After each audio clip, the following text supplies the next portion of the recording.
You ruined my clap. Hello, gamers from around the world. This is gonna be awesome. We have a super special episode. You can tell that the quality isn't what it's usually like, but that's because we are in our hotel room here at Gamescom, lads. And we're here, of course, with Wandering Dutch and John from Xbox. You tried to pronounce Sika Mechanica and failed, didn't you? Yeah, I failed. It's okay. It's okay. It's me. Thank you. Hi. And you have got to introduce yourself. Yeah, Wandering Dutch, as always. Yeah, co-host of the World of Gaming. Hey. And it's been an awesome week. We've been at Gamescom. And we've seen a lot of things, right? It's true. And we have a lot to talk about. Yeah. So this is going to be like a show for the ages. And if we seem a little bit distracted sometimes, that's because we have no idea how to do a podcast in one room. Yeah. So, gentlemen, I want to set up 2 rules for this podcast. Okay. There is no farting in this room. Okay. I know you had your sauerkraut, your German sauerkraut, and pork knuckle and your Wiener Schnitzel and everything. Knuckles. I've already broken the first rule. Damn it. Do it. All right. I can't read the chat, so That's right. I've got it here. Yeah. Okay. How's the audio, chat? I hope. Good? Is the audio good? Is the audio okay? Let us know in the chat. Okay, and second rule, if somebody wants to vape, you have to go to the window because we don't want to set off the smoke alarm. But that's the only rules we have today because it's gonna be otherwise, and anything. Awesome show. John, I'm particularly excited that you are going to join us here today. I know it wasn't on the plan. It's we forced a pork knuckle into me. Knuckles over here. Forced into a pork knuckle into my face, and then said, "Drink this beer. Oh, you can come on the show tonight." And then tweeted it out. So now I'm here. So now you're here. I'm here. It's typical peer pressure. So I've left my girlfriend downstairs in a strange city. She doesn't know. Yeah, it's okay. Anything for you, bro. Awesome. For you. I love that. Oh, all right, guys.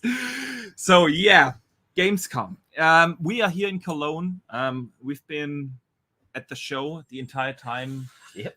We've been at on Tuesday opening night live. Yeah, unfortunately. Do you guys want to do that bit first? Because I wasn't there for that, and I kind of want to hear the story. You kind of want to hear. I want to hear the story. I think the chat deserves to know the hilarity. Okay, the hilarity of the story. So, Dutch, Erwin, Mick, and I, we had tickets for opening night live. Yeah, and we wanted to get there in time because they said they closed the gates like 30 minutes before the show starts. Yeah, so 7:30 local time, we had to be there, and we were good in time. We hurried up for dinner, and we were good in time. Then we were like looking, okay, where is entrance north for Gamescom? Entrance north, and we put that in Google Maps, and Google navigated us literally to the highway that is like 5 meters besides entrance north, and we were on the highway, and we're like. We're driving by. Okay, so we had to take turn, and then we got stuck in traffic, and we had no idea where we are, even though Google Maps said you have arrived at destination. And so we just parked the car like a 30-minute walk away from entrance north. A 30-minute walk away. And then we had like to at 5 past 7. At 5 past 7. And the gates closed at half 7. Yeah. And so we had to do like a real power walk, and it was hot here, like 35 degrees or something, humid. Like humid and everything. And we power walked there, and we got in there at 7:29. Literally just made it in. Yeah. And while I was doing a little video, these gentlemen wanted to get some water. Yep. And they decided to not sell anything to drink, not even water, 30 minutes in advance. Yeah, we were like, "Oh, is the machine not working? Is the card machine working?" They're like, "No, we're just not selling anything. Nothing." Even though there was a queue of people, it was like, "No, done." No, done. Wow. They closed it. Like, why? It's done. Yeah. Like, that makes no sense. It doesn't solve for 30 minutes. It was like, and then we all went to the toilet to get some tap water. Yeah. That's literally what we did. And come over here that you're a little You bit want better in the picture. Oh. Yeah. It's very cozy. Get It's snuggled very in. cozy, yeah. We did consider all tucking in under the blanket and being like and popping out, but we thought, we might get step too far. Yeah. So yeah, but then we were in opening night live, and I don't think that the show was real shit. It just wasn't great. Yeah, it started really well. It started really good. Mhm. I mean, the highlight of the show, I'll just go straight into that. The highlight of the show for me was Crimson Desert. I thought Crimson Desert looked absolutely phenomenal. Yeah. I'm personally glad they've went away from the MMO and concentrated on single player because that was a really great idea. Because the universe and the art style and everything else is quite solid, but the MMO is probably not for everyone. Yeah, right? Exactly. Yeah. But then, of course, we had the hilarious protester. Oh yeah, and it was actually a little scary because it took them a long time to get do anything about it. security up on stage. Yeah. And everyone was like, dude, we nobody understood what he actually wanted. We found out like 2 hours later on Twitter what he actually wanted, and that is Bill Gates. That Bill Gates gets to play GTA 6. Yeah. Yeah. As long as he does, that's fine. Why? But then we pushed through that. Couple of cool things. H4 coming to console. Shadow Drop. Shadow Drop. Yeah. Shout out again to Xbox Brazil for leaking that an hour They're beforehand. really good at that, aren't they? Really good at that. Yeah. Oops. Good guys. I'm sure Xbox team are really happy with those. It's a constant thing at the minute with Xbox Brazil. Yeah. I don't know why they just can't. Time zones are tricky, I guess. But they keep doing it. Like, not even this was like only an hour beforehand, which Someone's is fine. probably going to get the sack, right? Oh, absolutely. I think many people have had the sack at Brazil. They just keep hiring. They just keep hiring a new guy. Of the same guy. Yeah. Or just keep renaming them. You have a super chat. Oh, nice. There you go. I have a. It's a really Thank big you. one. Drawn TJ is in there. Sends in a $2 super chat and says, "Hey guys, hey TJ, and hello to everyone who is joining us. We see the chat is filling up. That is awesome to see because this is truly a special episode. Yeah, it's very intimate. It's very super intimate. Very close. Yeah, it's a comfortable bed. It is. It's quite springy. It is. Yeah, it is. It is. By the way, we are in my hotel room, so it's very clean, very kept, very well. Oh. It's but I don't take any credit for that because I literally have only been here for sleep. Wow. We get up at 6. Yeah. We have breakfast. We head to Gamescom, and we come home at midnight. That's basically the days. The last 2 days. Yeah. I have to admit, like, I'm glad I didn't go to the opening night live, purely because it was just. I knew it would be 3 hours of ads, and the big reveals I could just watch on YouTube. You know what it is? The funny thing is there wasn't many ads apart from the Game Pass stuff. Yeah. But there was a lot of anime games, especially in the middle to and the end. We were just like, it's not my jam. No. Yeah. No, it was like 1 or 2 fine. Was it good for networking, like meeting other people? No. Oh. No. Everyone was sat down. That was it, facing forward. It was super. Pass. Yeah. Pass. It's not where I don't think I'd do it again next time. Boxy, I think you said you might. Yeah, I mean, it's kind of part of the thing. You know, you don't get to see or don't have too often the chance to actually watch those shows live. And honestly, if we would have been there in time and we would have gotten something to drink, it would have been a different experience. But we were sitting there the entire thing. Interaction. No. Yeah, it was like we had not met any people up front or afterwards. We were just like sitting there, thirsty, sweaty, for 3 hours, and with spotlights on our face. Oh. Yeah, spotlights on our faces, and then as soon as the thing wrapped up, we were like, okay, let's get out of here, get an Uber, and get the Uber back to our car, and the next gas station we pulled out and just got something to drink because it was yeah. Did Owen go? He did, yeah. He was actually our driver. Yeah, that's what I was thinking. I was like, where's the car come from? But So yeah, that's been opening night live. Yeah, it was a strange one. It was opening night live was a pretty strange one, and just in general, and the way it was done, I think it would have been much better having been nearer the front. I think the fact that we're kind of in the middle wasn't great either. The teleprompter, what I laughed at as well, that was hilarious. Yeah. The teleprompter was miles away from the stage. It was at the very back of the room. Really? Yeah. And you could see like this German girl who was trying to read an English teleprompter was like, what's it say? Like the only thing that was missing is that she put out the binoculars, like, okay. And we were like really able to read everything. Yeah. So yeah. It was one of the things. Yeah. Again, I think the beginning of the show was good. There were some cool games. It fell off in the middle. It started and it ended with a good game. Yeah. The thing is, it was just a new announcement. It was mainly updates, but the game they have shown looked cool. Yeah. Age was a surprise, and I want to touch upon that with a super chat from John TJ, who sends in $5. Thank you. He says, "Hey Boxy, Age of Empires 4 is better on Xbox than PC. Fight me." Okay, I haven't played it on console yet. They had it at Gamescom, but I wasn't really bothered to check it out there because I will do that as soon as I'm home on console. Yeah. But TJ, I'm gonna take it. I will fight you. I will take no way the challenge. It's better on console than it is on PC. Does it have cross play? I hope not. That would be seriously unfair. TJ, if it's got crossplay, let's see. You said it. Everyone is a witness here. Yeah. You said it. It's better on Xbox, and I will take the challenge and fight you on PC if possible. I'm not sure. Let us know in the chat if it's possible. We are not sure.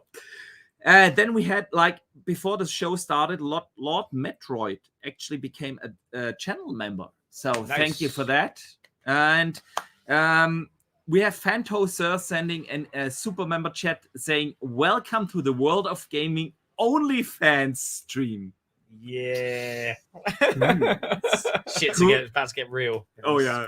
Who knows where this show will go? The good thing is we have John's girlfriend watching in the lobby. It's true. Shout out to her. Hi, Kat. Hi, honey. Yeah. Hello.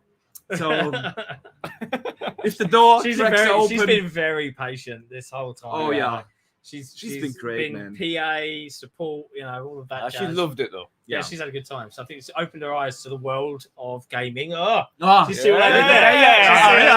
Yeah. Unintended. The funny part is everyone that is in video games is really nice. Yeah. And I think it is. If there's a takeaway I have over the last 2-3 days is that everyone that we have met has been, including yourselves, has been like IRL, has been really nice. Yeah. Like. But quickly on Only Night Live, before we move on to Gamescom itself, the one thing that I saw that was like initially had me like really happy, and then like was Little Nightmares 3. Yes, was announced. Yeah. Now Little Nightmares 2 was my game of the year for whatever year that came out. I can't remember now. 2020, 21 maybe. 20. One of those. Yeah. It was. I just loved it from start to finish. I thought it did its job perfectly. But Little Nightmares 3, same universe, same publisher, but different studio. It's no longer Tarsier, it's Supermassive developing it. And I'm like... But it is co-op, which is I know. A big bonus. And I like co-op games, so I'm like, I'm going to give it the benefit of the doubt. Yeah. But it's never always the best. Yeah, when a studio that develops the art style, develops the idea, the world, the universe, how it played, hands the reins off. We've seen that before, so excited, but also a bit nervous for that one. Yeah, it's very tentative on it. But yeah, I didn't go to opening night live, but I'm glad you guys had a mediocre time. Yeah. It was mixed. It was mixed. It was an experience though, which is what you got, especially when you. Even though we're speaking kind of about it. I would say if you intend to come to Gamescom, still give it a try, even if it might be because it's a one-off thing. If you don't like it first time, then you know not to do it again. Yeah, that's true. I think we've already learned a lot this time around in terms of, and I think this is safe to say we'd like to do this every year. Yeah, absolutely. Yeah, I think that's definitely the takeaway we all share. This is going to be a yearly thing for us. It's so been just too fantastic. Yeah.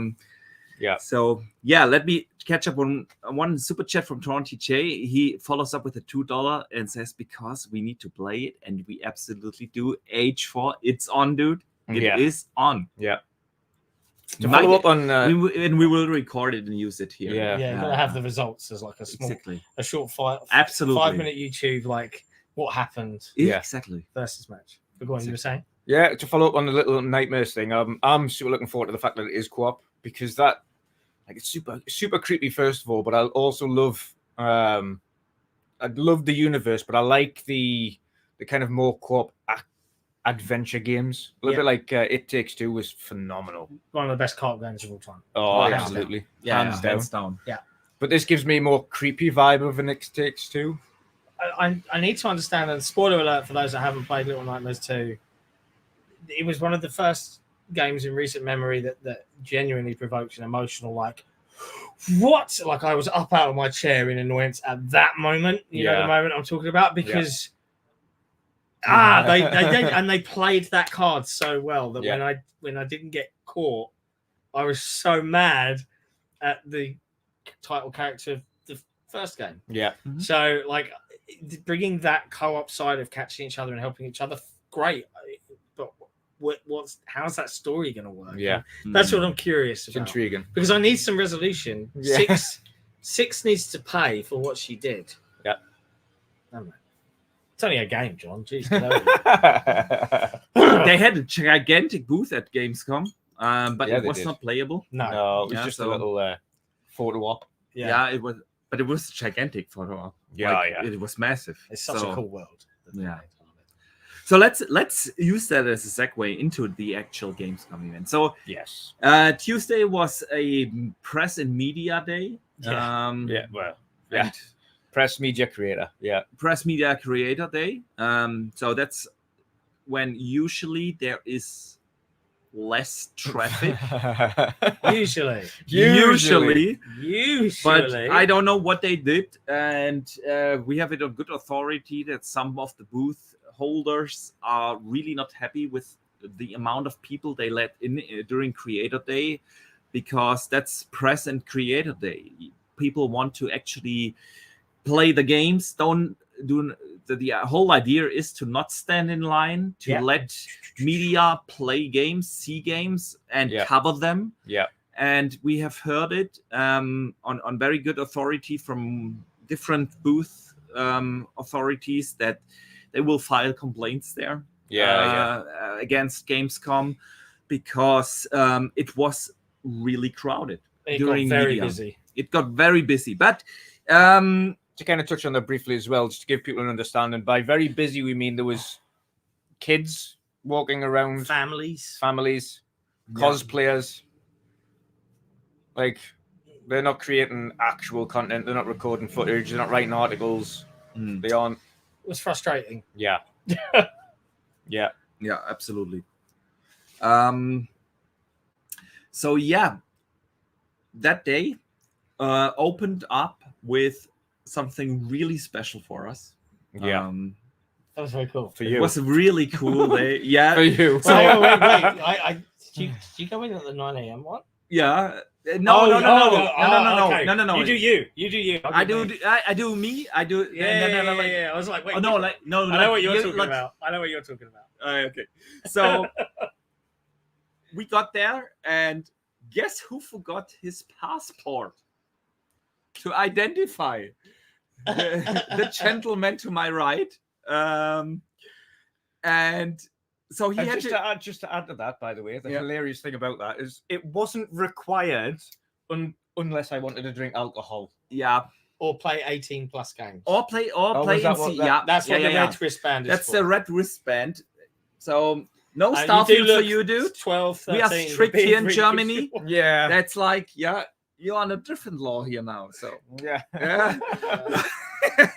All right. So Dutch had to go back to the hotel and get his passport. So we went in with Erwin and I. You had your thing. We will talk about that in a second. Cool. So you went in on your own, and Forza Erwin and I, we went in, and it was like invite only. up until 12. Yeah. Invite and strictly press, not trades, not creators. No, nothing. It was like only, but Erwin knew a guy. Let me put it this way. He knew a guy. I think we can say who it was. Oh yeah, of course you can. Yeah. Okay, it was Aaron Greenberg. Yeah. Aaron just waved them through nicely. And they waved us through, and like everyone that got the invite access was like automatically guided to the Xbox booth. Starfield Chun, you were part of that elected group, and Erwin and I, we were not. So we were not in the theater, but we were at the Xbox booth. Yeah. And then we walked just into the Forza guys, and we said, like, Aaron let us in. They were like, okay, we haven't opened until 12, but let's do a practice run with you guys. Amazing. So we had with like some Forza developers and the community managers and everyone, like a private presentation. You, Erwin, and the community. The guys Erwin, doing the presentation. Me and the Forza guys. And we had a private presentation of Forza Motorsport. They were rehearsing their text that they had to say, but they also talked a lot of other cool stuff with us.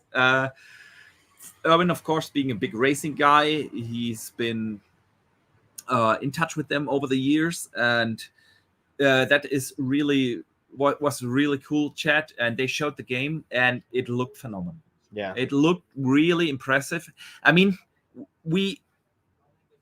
this is something I learned. I don't know about you guys, but they have like the best presentations over there. They have the best TVs, like fantastic sound systems, and of course, stuff looks amazing there. Very crisp, and everything. They've definitely changed a lot. Like the previous Xbox ones, I can't remember if it was Master Chief Collection or Halo 5, but no, it was Sea of Thieves. I did a Sea of Thieves event before a Halo 5 launch party. It just happened to be the same day, and the latency on the TV was so bad. I was like, dude, I was like complaining, this is unplayable. And all of them were set up like it, and some people were just muddling through. But they've changed how they do things. Yeah, like, they did. That's 10 years ago. You know. Now. Some of the screens on display were incredible. It was like they had this closed off Forza booth, so no one else on the trade show could look actually inside. Oh yeah, and we were sitting there in like a little later that day you've been to it as well, right? Yeah. So the theater, like really cool booth, crisp displays, amazing sound system, and the thing is they didn't let us play. No. But we were like, okay, is this really them playing it? Because they had one guy sitting on the side actually playing the game. And we were like, okay, is this really true? You playing this game right now? So, and we were like, okay, now you stop. And he stopped. And it was really like, okay, we checked. Yeah. He actually played it. And it looked phenomenal. That it wasn't, honestly, was not the graphics that blew me away. Yeah. It looked good, no doubt. That's not what I'm saying. But you could really tell the physics. Mm-hmm. When he bumped into another car, when he drove into corners and had to take turns, and the way how the car shifted its weight, and how you could really tell he lost grip. Fast, stuff like that. That was truly impressive. I don't know what did you guys think about Forza? Yeah, exactly the same. It wasn't. Visually, of course, it's hard, and we mentioned this before as well. We're having a chat beforehand. Yeah. Global illumination. The global illumination, the time of day, and things like that. When it's super bright and there's not a cloud in the sky, most games, usually it looks flat, and it looked kind of flat because when I seen it, again, he was just playing it strictly day. Yeah, like no cloud in the sky, pure blue sky, so it looked pretty flat. Again, change the weather up a little bit, change the scenery a little bit, and it's an entirely different view. Yeah, I think that's true of most games that use GI. And I don't know why anyone would want to show off something in pure daylight, because I think it's often where it just looks the most uninteresting. Yeah, get a bit of shadow in there. Yeah, but it's visually, I thought it was great. Like, it's Forza. You know that these guys are going to churn out an absolutely rock solid performance from a title perspective. Yeah. I mean, I'm not a big racing guy. Like, I'm not falling head over heels. But hey, it's a different world now. It's Game Pass. I'll download it. I'll chuck a few cars around the track and have a laugh with it. Yeah. But I'll be probably similar to you. Like, we all will, and I know a lot of people here in our chat and the community will do as well. Yeah. We will all download it, play it. But let me tell you, it is a sim racing game. Yeah, it is. Yeah. What I do have to mention though is that they have implemented, like, they've shown off the career mode. Yeah. And they have like the system where the car levels up even during races. Yeah. nice. So like a car PG. Yeah.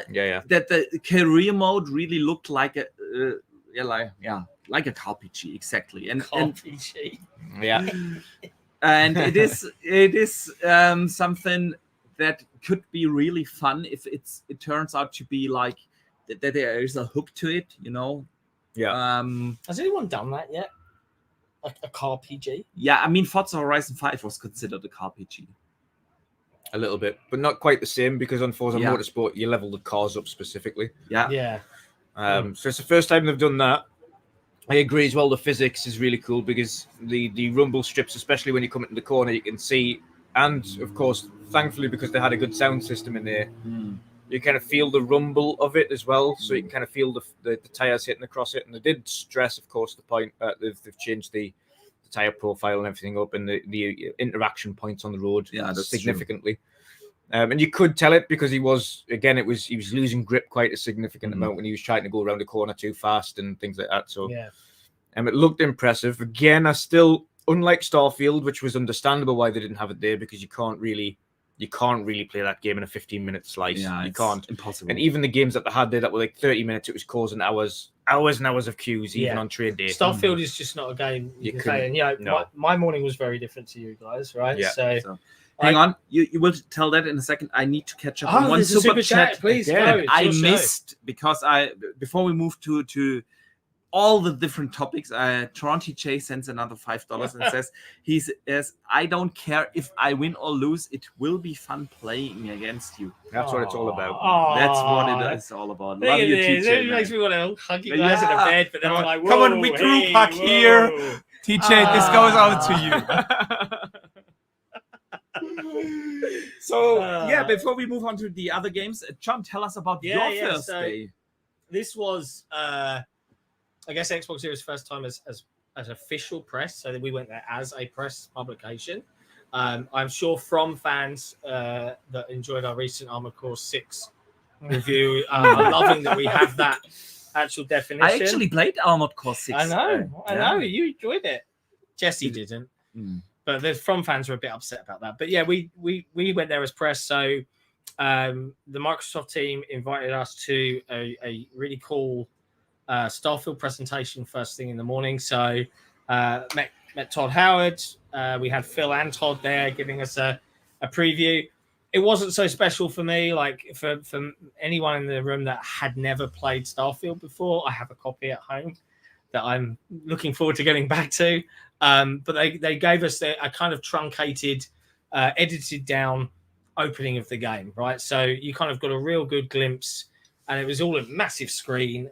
Phil introduced it, then introduced Todd. Todd showed it off, and it was really cool. And, it sounds great. The quality was great. They ended it with the live action Starfield trailer from Opening Night Live. But then Todd gave us one more thing, and I think it's leaked out on the internet now. It wasn't me, Phil, which was a sneak peek at Fallout's TV show with Amazon Prime. And I was lucky enough to jump in on the only other one of the day. Nice. And again, shout out to Aaron, because he got into that. The queue was super long. I had the opportunity after you. I didn't. Forza. I had the opportunity to go into that one, seeing the Starfield, followed by Todd Howard introducing the Fallout TV show. Yeah, it looks. It looks good. Good. Yeah, it looks right. Good. I was like, wow, they're not messing around here. Yeah, not really the shoddy camera footage that's been leaked on the internet. It's in person. It's they've specifically some of the characters and the way they've done it, and the way, as you mentioned, with certain things like that. Yeah, it looks super impressive. High budget. I'm very keen to see how that one shakes out. But it was a great start to the day, and then the day just kind of got crazier and better from there, right? Yeah, it got. So we went from after we finished Forza, Dutch arrived. Yeah, Finally. Hey, guys. Hello, guys. Hey guys. John was getting out of the Starfield theater. I haven't been at that point in the Starfield theater. I got there a little later in the evening. We had a Starfield. They opened it for Fanfest and had it on site. Yeah, exactly. They did the same thing for Starfest. Starfest. Starfest. Fanfest. Yeah. The beers are getting the to beers. him. He's had more than anyone else. But he's German, he can hack it, right? But I can tell I had the most. So I'm sorry. Jesus. Tell us if you wanted to come in and bail you out. No, so at Fanfest they opened up that Starfield presentation in the theater as well. Yeah. Minus the Fallout trailer. Yeah. I did not see that. So you're lucky, and I'm happy for you guys. Yeah. And I trust you. Yeah. That it looks cool. It does look cool. Starfield itself. What did you guys? I know, John. You just shut up for a second because you're under embargo. Dutch. Yeah. The Starfield presentation. They showed like the first 15 to 20 minutes of the game, and then they had like 5 minutes of other stuff and live trailer and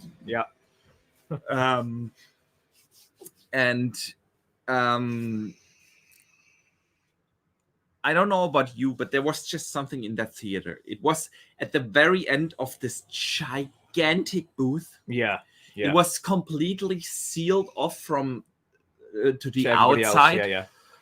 They had this massive screen. It was like a movie theater, like absolutely massive, but it was not a projector. No, it was not. It was like giant screen, a gigantic screen, chef's kiss.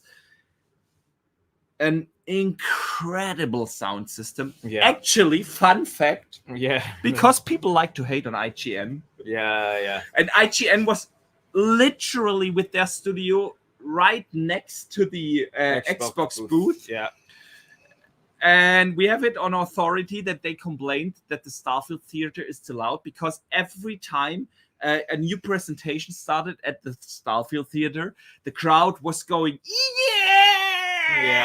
loads of applause. And then there was like the sound system. They were like, okay. And Xbox didn't turn it down. No, they turned it up. They turned it up. They turned it up. I love it. I absolutely love it. So yeah, fantastic presentation. The first 50 minutes was like a great introduction to the game. Gave you a great reason to create your own character. Like literally, okay, that makes sense. And then they introduce you like, what is this artifact? We've all seen this in the trailers and whatnot. Talking about the artifact all the time. Talking about the artifact and why you have to join the constellation. And then they ended it. Like fantastic. It looked amazing. Like it's really the thing where you can tell, John, that YouTube compression sucks. Yes. How do I say this?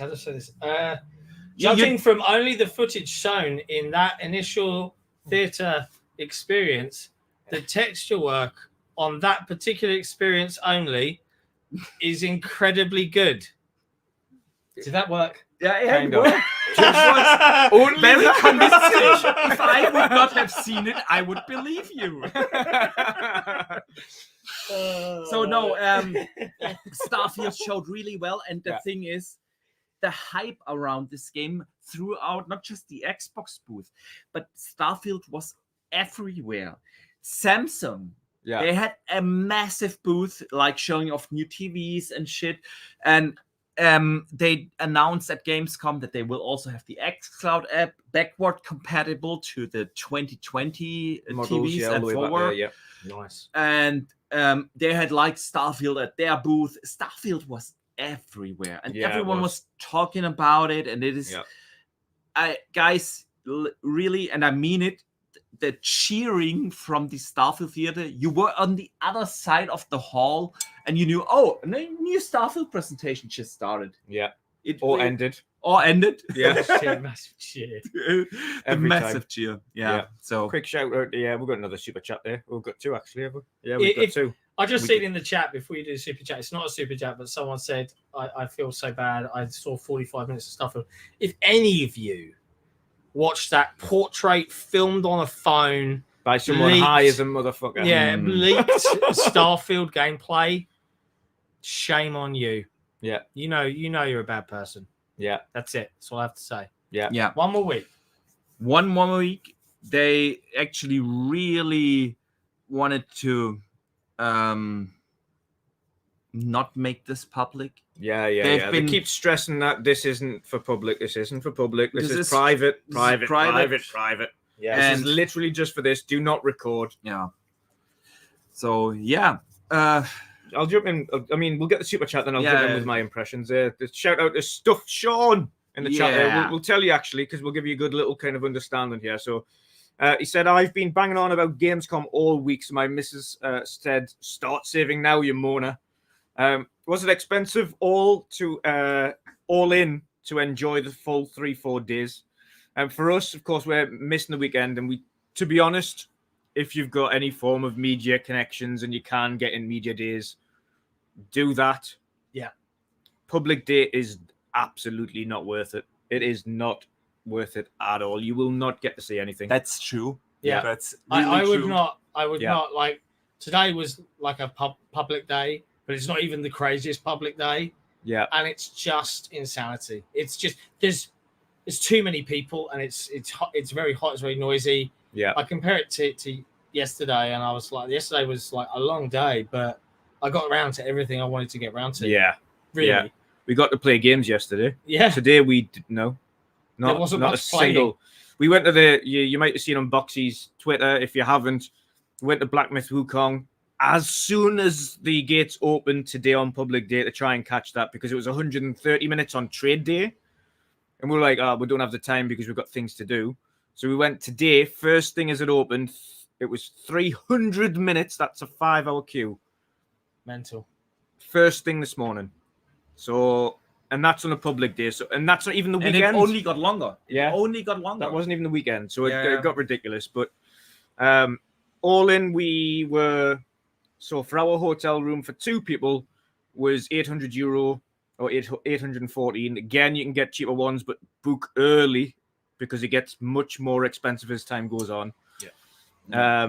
Flights for us were like 150. You got the train in. Yeah. You got flights as well. I don't know what you paid about. Probably about 200 each. 200 each, maybe like by that. the time you got them. Yeah. Yeah. I think we booked a lot later. You booked your flight in January, didn't you? Yeah. Yeah, I booked mine in like June. Yeah. Exactly. I mean, they were quite fluctuating. So, but yeah, they're around about anywhere between 100, 200 quid for flights. Yeah. And then, of course, spends. Now, you're not going to spend much at Gamescom, but you probably will spend quite a bit on Ubers and beers and food. It's pretty reasonable though. Like it's not super expensive. It's not like London prices for anyone in the Thankfully. UK. It's not like that. I would say it's pretty reasonable. Gamescom itself, like if you want a bottle of Fanta, be prepared to pay a $5 for it. Yeah. Like, yeah. Then, two Red Bulls is almost 10. Yeah, but it's like you have to think about it. Do I want to carry the water? Yeah. Or just or save money, or have the convenience of just being able to buy it? Yeah. Pick your poison, whatever's carrying stuff and walking around all day. I think we did the math.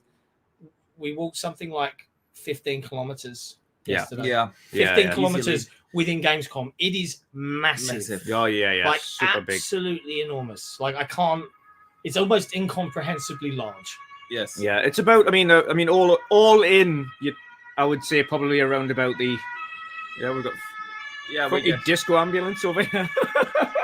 Sorry, guys, but we have to have the window open because it's just like too hot. Warm. Yeah. All in, it's about 1,000, maybe it's 1,100 if you're including spends, hotel, flights, something like that. Yeah. That's, to be fair, that's not super bad, but if you're only doing public days, I wouldn't recommend it. It's not going to be great. No, you're not going to see it. If you're going to see a single game in a day, fine, but it's not worth paying ticket money to see a single game. Yeah, I don't think so. No. So we were lucky enough to have like appointments and meetings and stuff. For that, it's great, but it is honestly just you stand even for the smaller games 2 hours. Yeah. Easily in line. Not even that. Even little photo op things are like half an hour. Yeah. And you'd say that's ridiculous, right? Yeah. Do you know what's more ridiculous? Tell us. This is really important. This is a big deal. There's over 100 people watching right now. Only 19 of you have clicked like. What's wrong with you? Do you not like? There are 3 grown men on a bed doing a podcast for you. Hit the like button, please. Come on. The absolute shame. Appreciate that. Sorry, I just had to call that out. Now, guys, if you do enjoy the show, if you do enjoy the coverage, and there will be plenty more coming on the channel in different ways. Yeah. Please do hit the like button, and if you're new, consider subscribing. We would appreciate it. Yeah. Back to then, Starfield. And then you go over to their channel, Xbox Era. And he's got something cool coming soon. Well, I can talk about it. We'll get through it. We'll get through it. The days, We'll definitely. I'm conscious of Cat downstairs, so by this half hour maybe I've got before I consider sneaking off. So that's good. Then get your story off. Okay. What else have we seen? I just want to talk about all the games. Like, what have we seen? So in Starfield, I'll quickly cover off that. Please. Starfield, it's so it was the opening 2 hours. Dissected, obviously cut down because you couldn't show 2 bloody hours of it. Cut down, but it was done very well. The one thing I loved again was the lighting and the atmosphere, the way they built that up. Yeah. But I also thought people love the Skyrim intro. They remember the Skyrim intro. It's a meme now, of course. Oh, you're here, you're awake. But I think the way that they built the atmosphere and the intro of Starfield is far more intriguing. Yeah. Mm-hmm. It's certainly more mystery and intrigue than Skyrim was. It was a little bit more convoluted in Skyrim when you look back at it compared to what Starfield is. Yeah. But the level of detail on the outfits and the uniforms and the world and everything is just... The text work in that single visual demo that we saw at Gamescom. Yeah. Incredible. It was. It was singing... It was by far... I mean, it's not even just a Bethesda title, but seeing it that detailed and on such a big screen like that, a really good quality screen, it was by far not only Bethesda's best looking title, but one of the best looking titles I've seen. Yeah, maybe overall, this gen, if not. Just art direction perspective, I think. And that's that. When I say art direction, that's the culmination of incredible lighting, incredible texture work, great animation work, great voice acting. The whole package comes together in that opening video that we saw at Gamescom in the theater. For that, it's just, you can tell that they have polished that intro to a very high shine. Yeah, and it sets the stage for what's to come, I think, in a big way. So you saw the mini opening segment, your miner, then it shows you the bit where you create a character, then it shows you a mini segment where you are doing a space battle, and then it finishes off just in the city. Yeah, you get to Constellation. Yeah. And then, what's going to happen? Oh, yeah. Yeah. And then wrapped up, as you mentioned there, with the trailer that they showed at Open Night Live. Mm-hmm. Yeah. So, pretty impressive showing. Pretty impressive showing. All right. So, John, you came out of Starfield. What happened next? Man, like it's a weird one. So I dotted around the press access booth, so the Xbox booth. We had the first 3 hours of that day, so all of us were kind of milling around trying different things. Yeah, they had a bunch of indie games. So we had Cocoon, which was incredible. I can't wait to play that. Some more. We had Little Kitty Big City. Mm-hmm. Initial impressions, like I didn't play long enough because I had to go and do. I can't remember. My brain will remember what I had to go and do. Like it's not Stray, all right. You play as a cat, but you've got individual paw control if you need it, and your jumps are kind of like when you see a cat kind of wiggle to jump. Yeah, and it's a cat RPG, so you've got to level up that jump. Like so, initially you can only make it so high, so you've got to do tasks and things. Yeah. And the whole premise is you live at the very, very top and you've fallen down into the big city and you've got to try and make your way home. Yeah. It's very cute. I had a quick chat with the devs. I really liked the look of it. I think there was some initial control quirks where I was like, this doesn't feel quite. It didn't explain very well how the jump works, and the dev kind of like we were chatting about it. And I was like, oh, okay, I get it. And then I started to understand it was a bit of like a puzzle game to figure out ways to go. So intrigued by that one. I played another one, and I'm really struggling to remember the name of it. Tales of something or other. It was all up in sort of Finland, something like that, and you had powers. It was set like long time ago. Indie team, very, very small. I will dig out the name, and apologies, I don't remember it off the top of my head. It was in the indie section at the Xbox booth. But again, really small dev team. Man, when we talk about how teams gun for incredible visuals, even though they're the teeny team, these guys were gunning for it, and it looked really, really bleak but beautiful. It was really, really nice. But after that, you know, from a press perspective, we had some other appointments throughout the week. But we did that. We sauntered off and explored the rest of Gamescom as soon as the rest of the public came in. And there were a couple of cool things. Yeah, there were. Yeah, we will get to them. The one thing that I did, because there was it looked tiny. It wasn't as tiny as it when you were inside, but from the outside it looked tiny. Was the Stalker 2 booth, and I was like, okay, there is no line. Yeah. Let's just go in there. Yeah. And let's talk about Stalker 2. What's with these ambulances out there?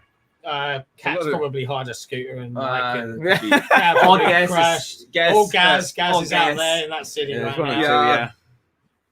We don't know. Actually, we don't know where Gas is. Yeah. He was the entire day. He was like just lost. We had a call from one of his friends saying, "Do you know where he is?" I was like, "No, I don't know where Gas is." No, we don't. The person I met yesterday. Yeah, no idea. Did you not travel with him? Yeah. Bless him. Yeah. Our guest. Stalker 2. Stalker 2. Yeah. So I went in there, and maybe I'm a little biased because I love the older Stalker games. Yeah. But we went in there, and yes, we got to play the console, not the console version, the PC version. PC version. No controllers there. Like on other booths, you had PC version with some controller support. Yeah, or sometimes there were mouse and keyboard or controller, and you just pick them up, whatever you want. So, and I have to admit, I haven't played a shooter on mouse and keyboard in a I was rusty. while. It was like I was rusty. So I had to get used to that. But it was a 15-minute demo. We got to you start off with a little cutscene. Something threw you down. You lay on the floor, and a dog jumps to you. Mutant dog, a mutant dog jumps to you, and you like fight him off with your fists and a knife, and then he gets like completely annihilated by an anomaly. Yeah, it was really grim. That was grim. Squelchy dog mess. It was gross. And then you are suddenly in the open world. Game really didn't tell us what to do. You had to talk to one guy, and then you were like, okay, there's the open world in a 15-minute demo. Yeah. It was a bit daunting. It was like, okay, what do I do? What do I do? I just walked into the next forest, and I found like a little cabbage where a guy was fighting off a couple of other mutated dogs. Yeah. I accidentally hit the guy. He started fighting me. I killed him. I killed the dogs. Moved on to the next village, like the orange one. Yeah, that I didn't get to. That you didn't get to. Yeah, and there were like a couple of dudes wanting to kill me, and I killed them, and then it was thank you for playing. So yeah, it was a bit weird. And I was looking over to the other guys, and they were still like helping the guy with the dogs, and I was like, okay, I'm playing this again. Yeah, played it again. Got to the guy with the dogs. This time I didn't shoot him. Killed the dogs. The guy was like, oh, thank you, man. And then like I had to go to this village with the orange house, and the guys were all friendly. Yeah, didn't like try to kill you this time. Didn't kill me. Like on the contrary, they gave me actually like a couple of things to do and gave me an advice where to go. So it turned out to be truly different. The open world felt a little bit like a mixture, I would say, of Skyrim and Far Cry. Oh, Like really, those two mixed together. right. It was vast. There's like you could see through. You can see a big draw distance. A draw distance is the word I was looking for. Thank you. Yeah, like really. The graphics were, I thought, but I think we have a disagreement. We have a disagreement here. We have a disagreement. I thought they looked really good. Like we haven't seen that many Unreal 5 games that did show foliage and stuff. It's actually funny because it's not even. You thought it looked good. Erwin said it looked bad, and you thought it looked. I have mixed opinions. I mean, you really liked the look of it. I liked the look of it. The only thing that I thought was like they were in the early trailers showing off their facial animation system, and that didn't live up. No, the facial animations didn't live up to what they have shown in the like. You remember the guy with the teeth? Yeah. That thing that didn't live up. Other than that, like the foliage of the trees, like every leaf was like behaving in its own way, not like the where you usually have like the entire branch of the tree like as one animation thing or so. That looked cool. I thought the draw distance was really good. There was the textures looked sharp unless you got to them real close, and I thought like, okay, it didn't. Unreal 5 was supposed to solve this problem with nanite, but overall it looked really good. I thought the animation work looked good. Yeah, like don't get me wrong, like, and I think it's important that we add context to this. Yeah, this is a game being made by a group of people whose country is being bombed, right? So under enormous circumstances, and this isn't me disparaging the game, but I think some of that showed. I think the voice work was passable at best. Some of it was a bit wonky for a game of that look, and I think unfortunately for GSC World, they set a certain tone with what they've shown before, which is frankly a ridiculous amount of fidelity, and it is there, but I don't think it's complete, right? Bear in mind that we are playing, there's a specific reason no footage was captured, right? This isn't for show, this is for play. Yeah. Right? The game worked, and it's a Stalker game, right? But I want to add something to this as well, actually. Yeah. Because there's only something that I knew afterwards, and at the very end of Fanfest, was that demo bit, and they were quite lucky, because the bit that people played at Fanfest and throughout the show at Gamescom came in very hot. They were downloading it the morning of. Yeah, Xbox did not see it before it. Yeah. They just said, we're going to be there. So they put a booth out for them, and that's it. It's amazing that they got it through. Yeah. Yeah, it is. And I didn't think it looked that bad. It didn't look bad. Did it look like in the trailers? No. I don't know, because the segment they let us play was very different. In the trailers, we've seen a lot of parts of the game where you are like indoors, where you have the flickering lights. Yeah. And there we are again. Lighting is so important in games. I think it's the tone and the visuals and the stuff and the trailers that they've shown off. Stalker fans know what a Stalker game is. Average fans of games are expecting perhaps, and keep me honest here, but I would say that the casual layman that doesn't know what a Stalker game is expecting a spooky FPS graphical powerhouse kind of game. Yeah. Right? That's maybe in an open world like Metro, but bigger. Right? That's what I think they're expecting. The reality is, this is like, tough. I think tough as fucking nails. Like, you talked about the demo experience. You made friends with the guys. Like, my demo experience was, I killed the dogs, I killed the guy, all his friends shot me. I killed all of them after dying like 5 times. I think the game obviously wouldn't do this, but it was just letting me auto. But it wasn't just you though. Destin put a post up saying like the game's great, but I'm shit. Yeah, it was hard. But, I mean, massive people. But he successfully killed everyone, and I got to a point where the game demo said there is I can't remember if they still called it an anomaly or something. There is a phase coming, and then the screen, like this storm comes in, all this lightning starts coming down. It looked cool. And for a moment there, when the lighting changed from this bright foresty day where everything felt, again, kind of flat, you had these shadows start creeping in and then these clouds turned red and all this light was coming down. And it was like, get to, a safe place. And I just thought it was like, get inside. So I was like in this building, and fucking Dev pulled my ear cuff off. And he's like, you have to get to orange marker or that's it, you're dead anyway. But it's the end of the demo. So, you're dead. Enjoy your last few moments. But I think that people going in expecting that super polished, AAA FPS are going to be very unfortunately surprised at how difficult, how much of a survival aspect there is, how much inventory management there is. You get shot in this game, you don't just flash red and then you carry on trucking. I was like, the first 3 times I died, I was shot and I looked down at my health and I was like, I've only lost a little bit. I didn't know I'd been shot. I'm bleeding out. So while I'm carrying on fighting, my health is just going, meh.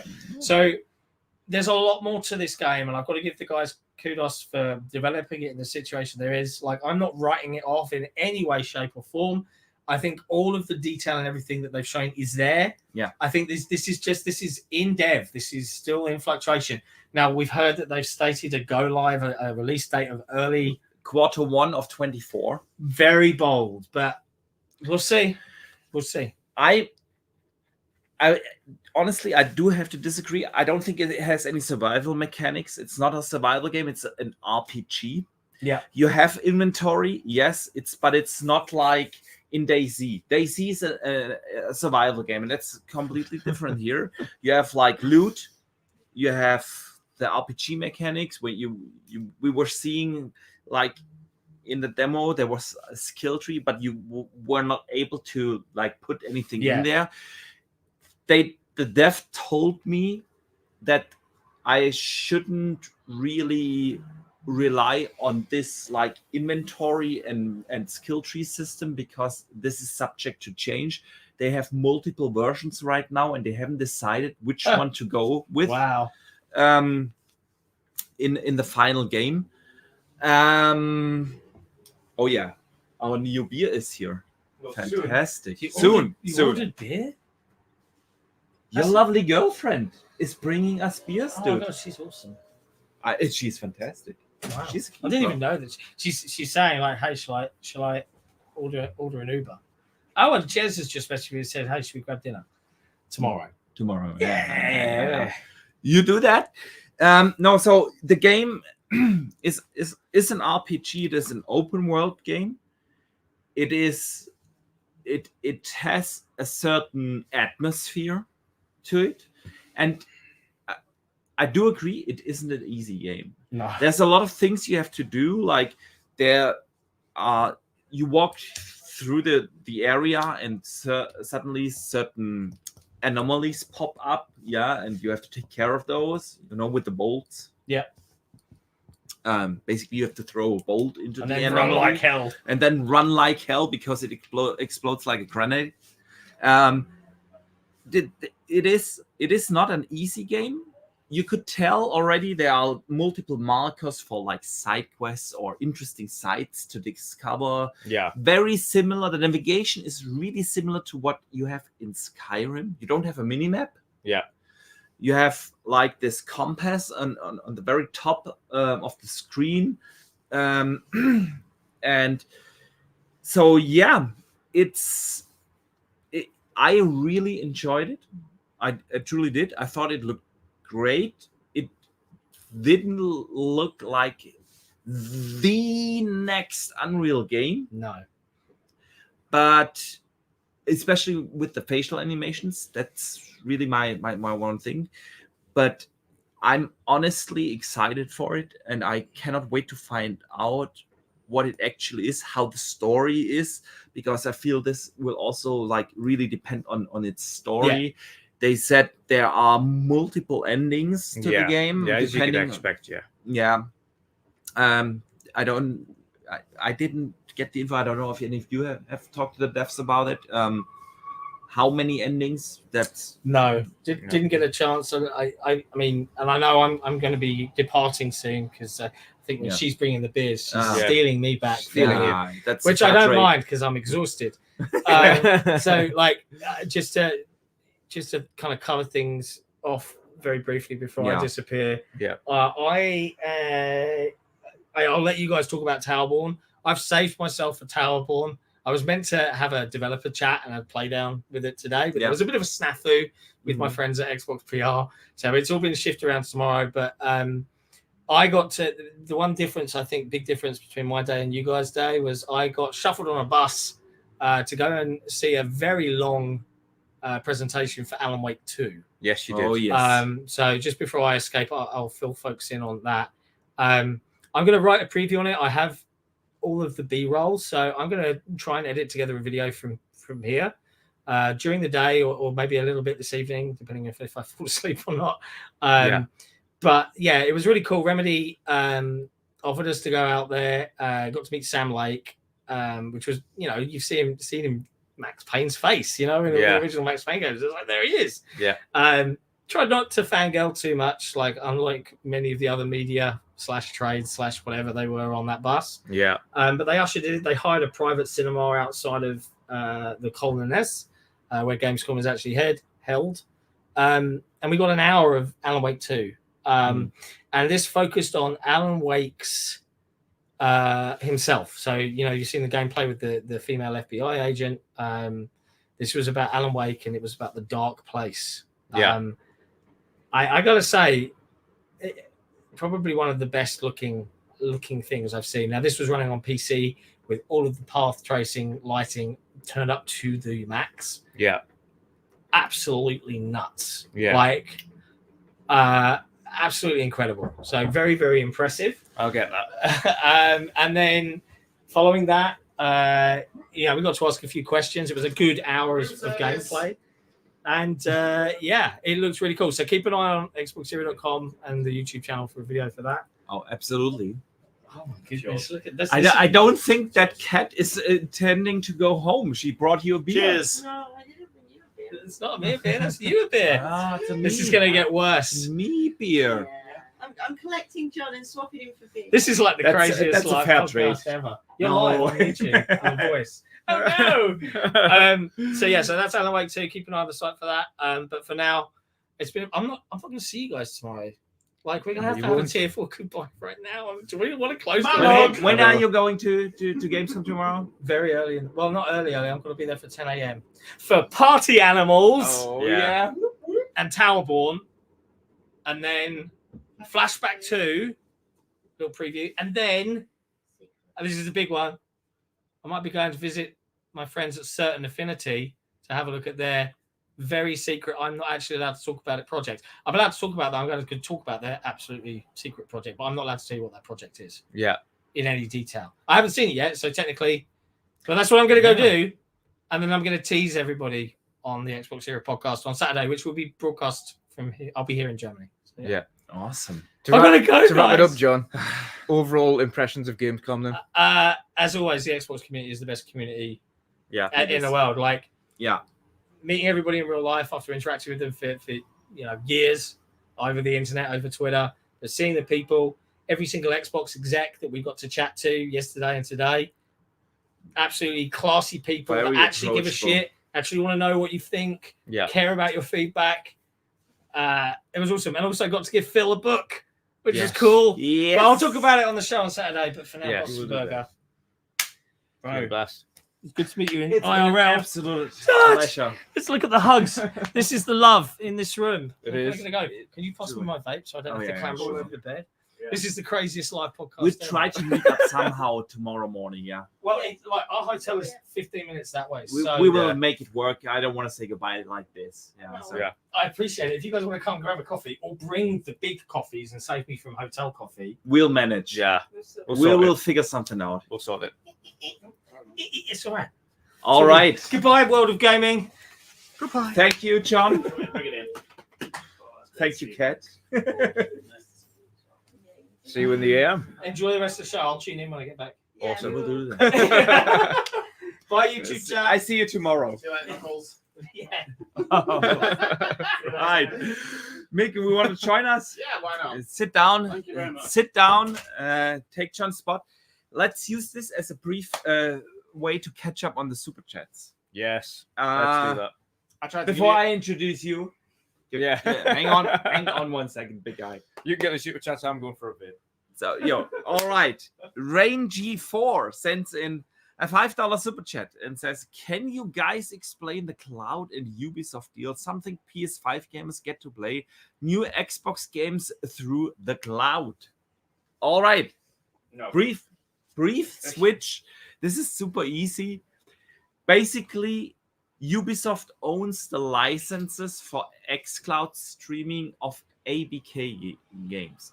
They will still gonna license that out to Microsoft, so you will be able to stream cloud games on ABK games on xCloud, but they will also be able to more or less independently license this cloud streaming out to other cloud streamers.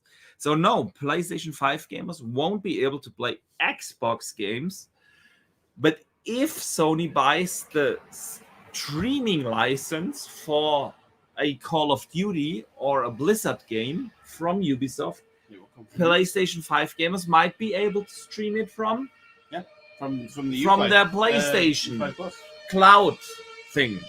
Yeah, so that's it. Good Lord, there are a Thank lot you for of the background ambulances. music there. There are so many ambulances. All right. Xbox Mick is in the room. He's been with us since the very beginning, dude. Yeah, it's awesome. Glad you joined here now. Thank you very much. I'll do a tag in. I know it's a bit of a poor substitute to lose John and get me, but You were our technical advisor for the technical advisor. Yeah, he is the technical advisor and PR support for Social media Mix manager. Up and World of Gaming. Oh, that was the last event. Sorry, Yeah. changed jobs since then. So, but you're still in the room with the bosses. Kidding, bro. It's great So to be here. Thank you it's very much. awesome.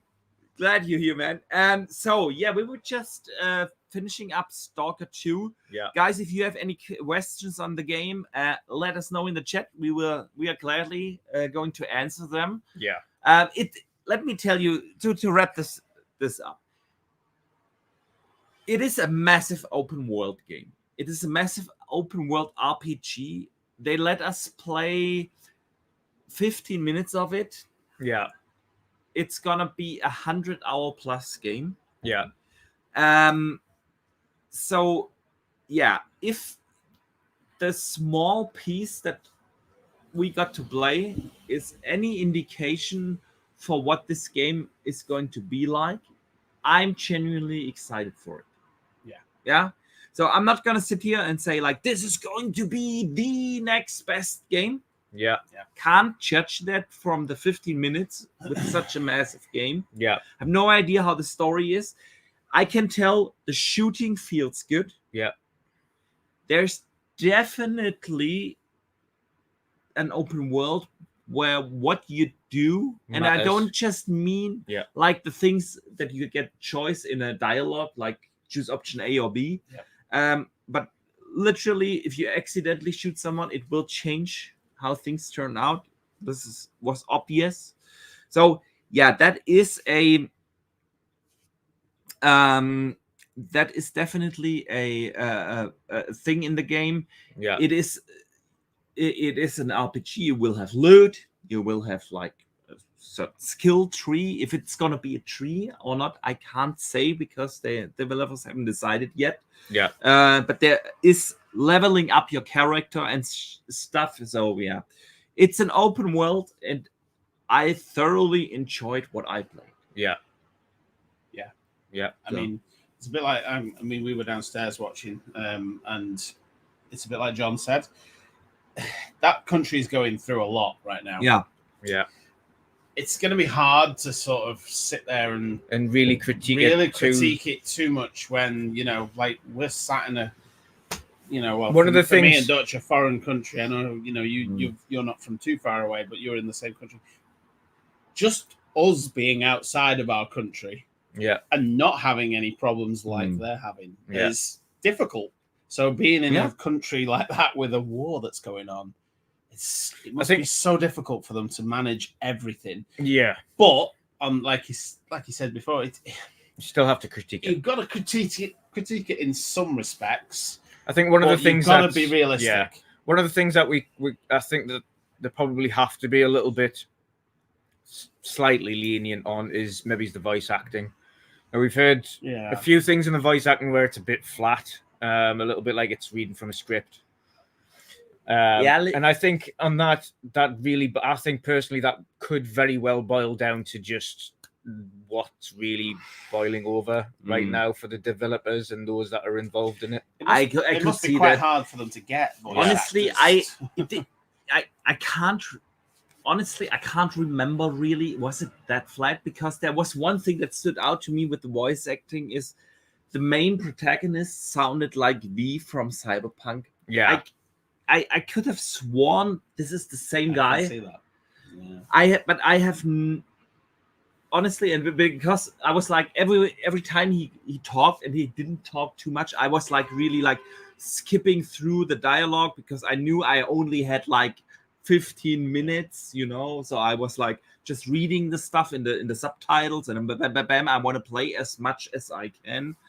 I didn't really pay attention to it, and so I honestly can't speak on it. You weren't reviewing it. Yeah, no, I'm not. You were, and you're like, obviously on a like we all were on but a timer. If look at my timeline, the people I put up a troll. Literally, I walked out of the booth. You have to walk out on the other side of the booth.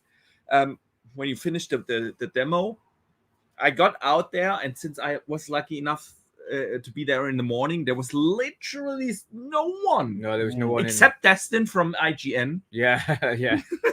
At the booth, I was like just picking up the phone, doing a quick selfie, like direct thoughts the minute after I played the game. And people were in the comments like crazy. How can I review a game like that? Blah, blah, blah. I did not review it. It's not even a preview, what I would call. Yeah, I played a small slice, and the 50 minutes I played were very promising. So anything you want to add?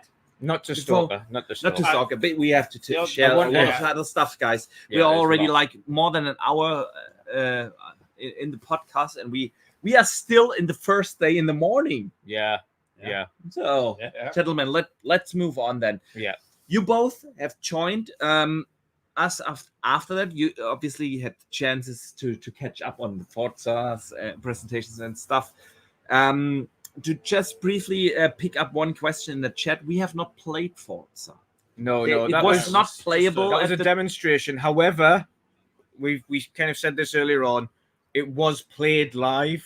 Yeah. There was a guy on the right hand side. I put a video up earlier on today. So there was a guy on the right hand side that was doing the talking about the demonstration. There was a guy on the left hand side of the stage that was sitting there with the controller and playing the game. And you physically see him do it. Again, Boxy said, okay, well, we want to see it actually do it. So if you brake now, and the guy stopped the car and continued. So it was physically, we could see it physically being played. It was with the controller, not with a steering wheel or pedals or anything like that. Of course, the Forza team aren't going to do that. They're just going to play it on a controller. Yeah. And they had a dev kit. Yeah, it was a dev kit. It was a dev kit. Yeah, it wasn't a standard console, but again, at these events, and everyone has to get used to that, none of the units that are being played on are regular units. Every one of them is a dev kit. In fact, including the PS5 I noticed units. There are still some Scorpio edition, certainly for the at the Samsung booth. Like Scorpio edition. I've seen that. Out on display. Still, the thing is, and EGX was the same. And the thing is, I have to give Xbox a big credit for that. No other booth I have been to has been as transparent as Xbox on what they played their games on. It is on every single game you could ask, okay, what am I playing on? And they were like, okay, this is the Series X dev kit. And they showed it to me. I stood in front of it, looked at it. Okay, that's the thing it's running on. Then you went to Towerborn. Then you went to Stalker. You went, the Age or whatever. Yeah, you went there and they told you what it was running on. Yeah. Let me give you a brief example. My experience with Armored Core. Yeah. I was playing it with Gas. Yeah, I've got footage of you playing actually. Yeah. And I was playing on a PlayStation controller. So I asked the guy at the booth. It wasn't a dev, it was someone from one of the community guys. Community manager or something. I was asking, so what am I playing on? Am I playing this on a PlayStation 5, a dev kit, or a PC? Yeah, we can't tell you. Okay. I was at Tekken. Played Tekken 8. Yeah. Again, PlayStation controller in my hand. Yeah. Actually guessed that little sexy dude beat me. Yeah. But okay. I can tell you that was a PS5 only because I saw the PS5 in the unit. Wouldn't tell you. But they wouldn't tell you. Yeah, I've seen the PS5. Yeah. But it was it on? Yeah. Yeah. It's a good show. Like, really, I literally asked the guy, if it was a PS5, why wouldn't you tell me? Yeah. Yeah. And I could tell a few other examples. Yeah. So shout out to Xbox. They have been super transparent on that. To be fair, the good thing about the Xbox, a lot of all of them, in fact, that we've seen, outside of Forza, because of course they specifically said, okay, this is on an Xbox Series X. Mm-hmm. Every one of the demonstration things, literally the Xbox unit was there, and the TV was here. Like they were. It was, you couldn't miss them. It was literally right in front of you. Yeah. Little perspex box. Yeah, perspex box. Over the top. Controller connected to it, and that was it. Yeah. Controller that wired into it. That was it. Yeah. You can see the dev kit right there. So it's that's really the thing. So that they continued. Yeah. It was filling up. More people got in. After 12, they opened up the booth for every creator and media person, not just the ones that had the invites. Yeah. By the time we already had the chance to meet like everybody. Dozen. We met Aaron Greenberg. We met AC Bongos. Well, you'd met AC then, bro. Yeah. Huh?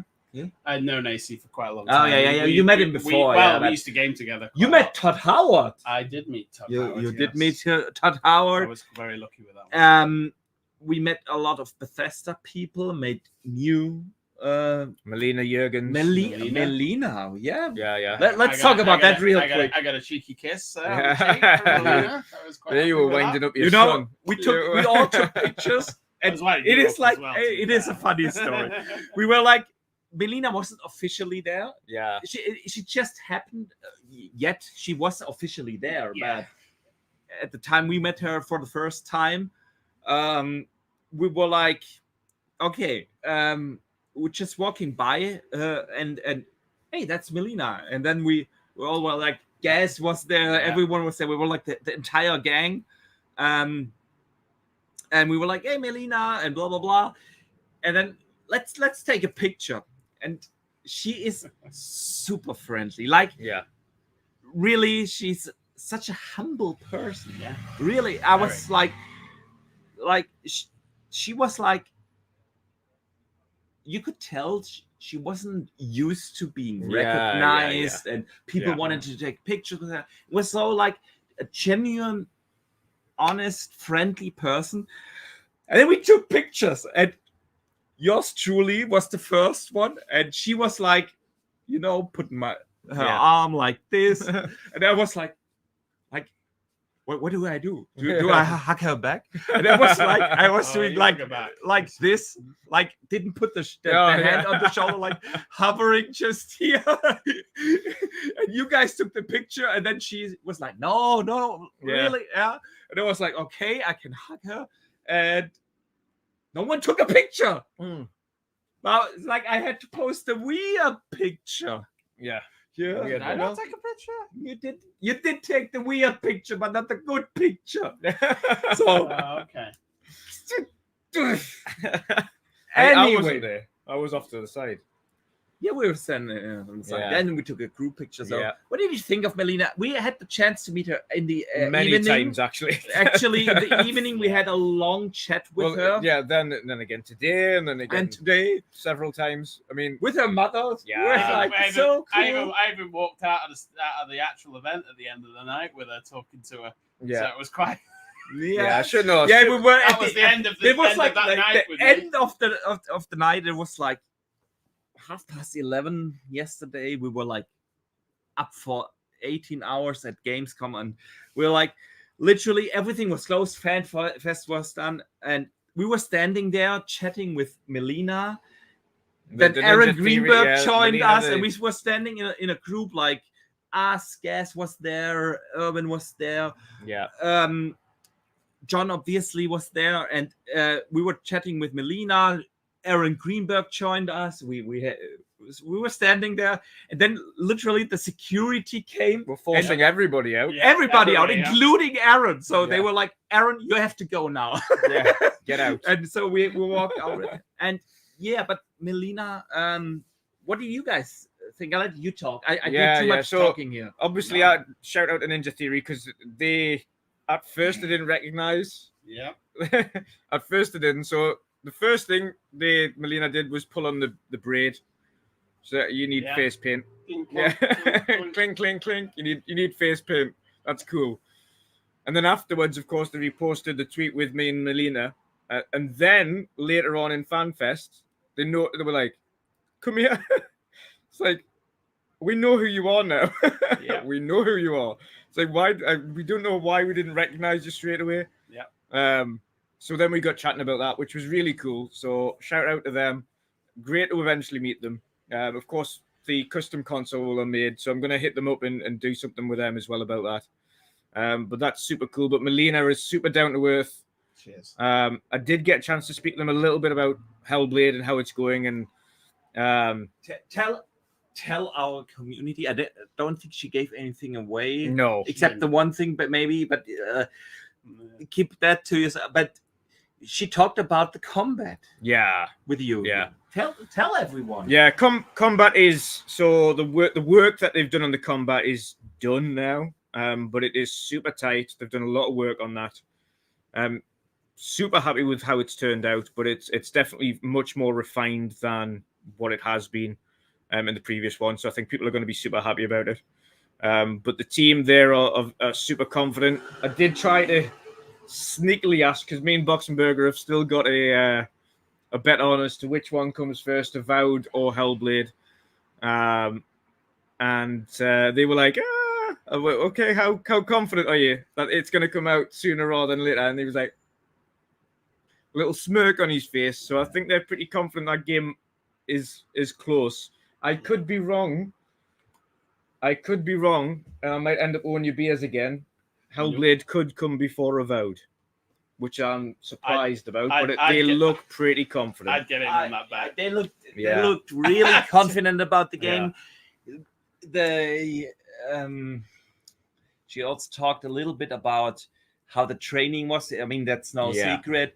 That she was training with the guy who did the Star Wars. Star Wars sword fighting stuff, and she was training with him. The combat teachers, lots of stunt doubles and stunt guides and things like that. Stunt guys they brought in. Melina Jurgens has got, just for anybody who doesn't know as well, Melina Jurgens has got a chronic pain issue called fibromyalgia, which is you just have you just have pain.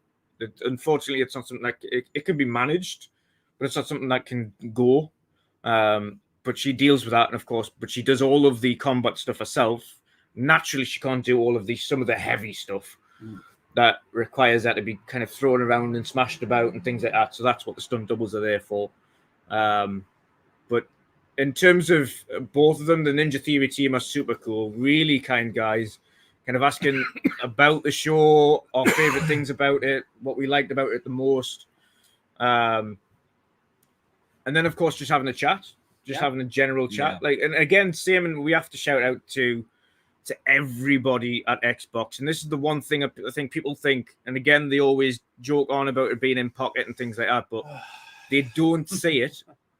They don't see it until you're in person. And this is, you can be an Xbox fan or not. It makes absolutely zero difference to them. But Aaron Greenberg, Melina Jurgens, AC Bongos, Graham, or any of the team, Jeff Rubenstein, any of the team, anyone that works for Xbox, the cool project leads and dev teams. James Shields today was absolutely awesome, and I'll talk about that a little bit later.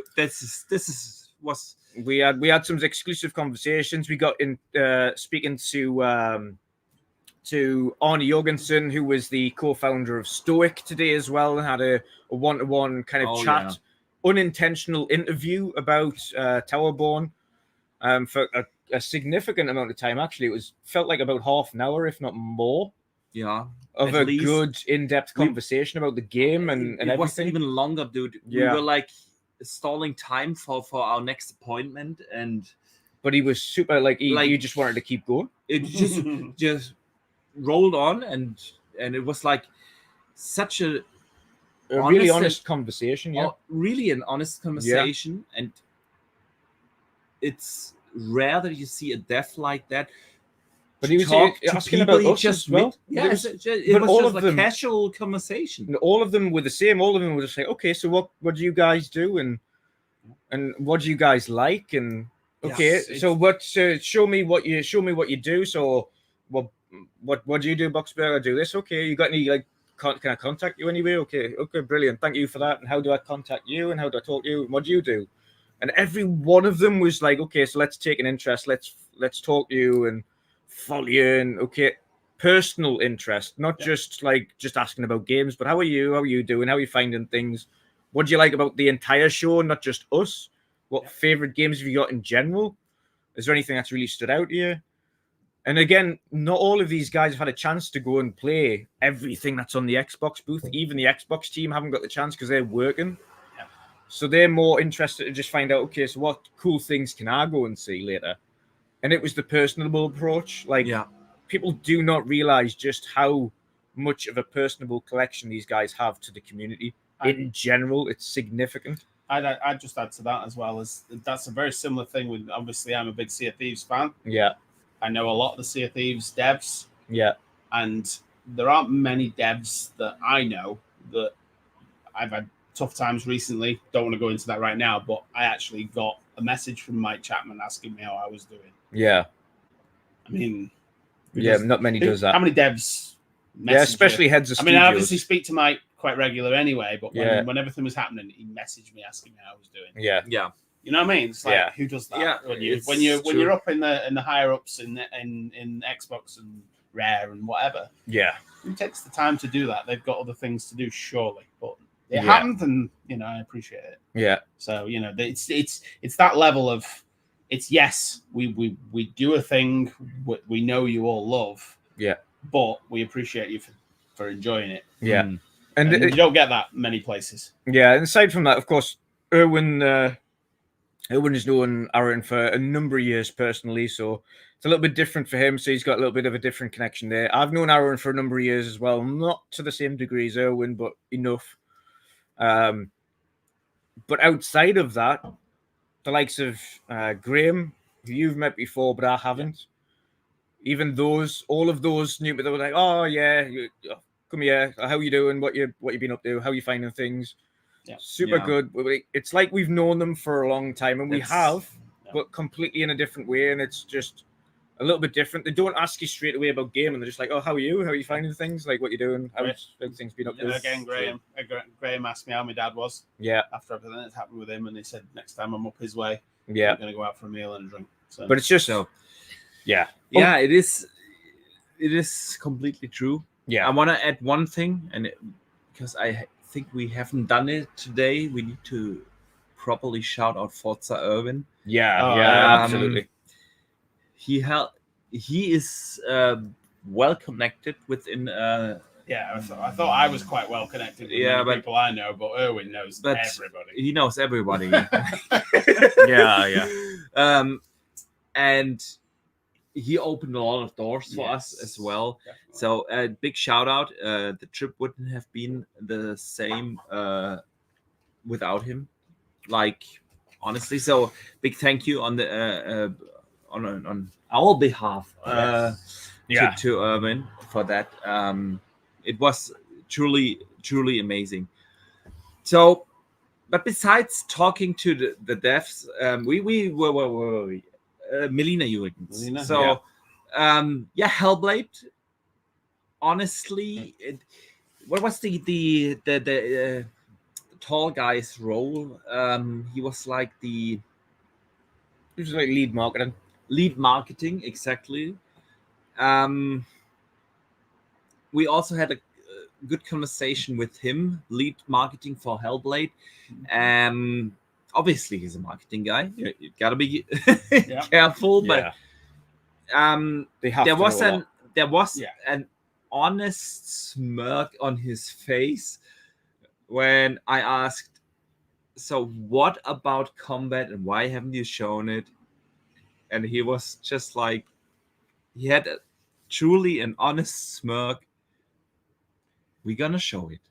Yeah. Like it felt like they were leaving it to a point where maybe people were starting to doubt it, and then they could just drop a trailer and it will blow everyone away. Yeah. And there was one, to be fair, there was one spoke to another one of the Xbox team. I won't say who, of course. But they mentioned they do have a little segment that they've got that the Xbox team have seen that is combat focused. We didn't see it, unfortunately, but others might have behind closed doors. Yeah. But that was super exclusive if it was. We haven't seen it. Yeah, we have not. But they're super confident on it, and that's not just the Ninja Theory team, that's the Xbox team. Yeah. I think that was an internal thing. Yeah. Not even a behind the scenes thing for exactly. Stuff. I think that was an internal thing. Yeah. All right, let's talk about let's move on from Hellblade. Towerborn. We have to. Okay, Towerborn. We have to, because not only did we play it, we ended up getting an unintentional interview today. Towerborn. It's no secret. I've been on this podcast. You've been pretty excited about it. You said to me super impressive, and I was like, I don't know. Yeah, I don't get it. I don't. Yeah. So it was playable. And we didn't play it yesterday during the day. Then we had dinner with Jess Corden and a couple of other guys. You've seen the pictures. Jazz and Gaz. Gaz, and everyone was there. And Jess was like, by the way, he put up a great preview. Highly recommend to check it out on Windows Central. Yeah. He was like, okay, that's the most impressive thing I've played today. Yeah. And I was like, really? And he was like, yeah, you gotta check it out. You have to. Technically, it's the most impressive thing he's played, not necessarily the most impressive thing he's seen. So, it's like a bit of a bit of leeway there. It's not like visually the most impressive thing, but he was like, really, okay, this is the game that surprised me. And I was okay. We went there after dinner to Fanfest, and then the after hour event, and that's when we played it. And you and I were playing in co-op.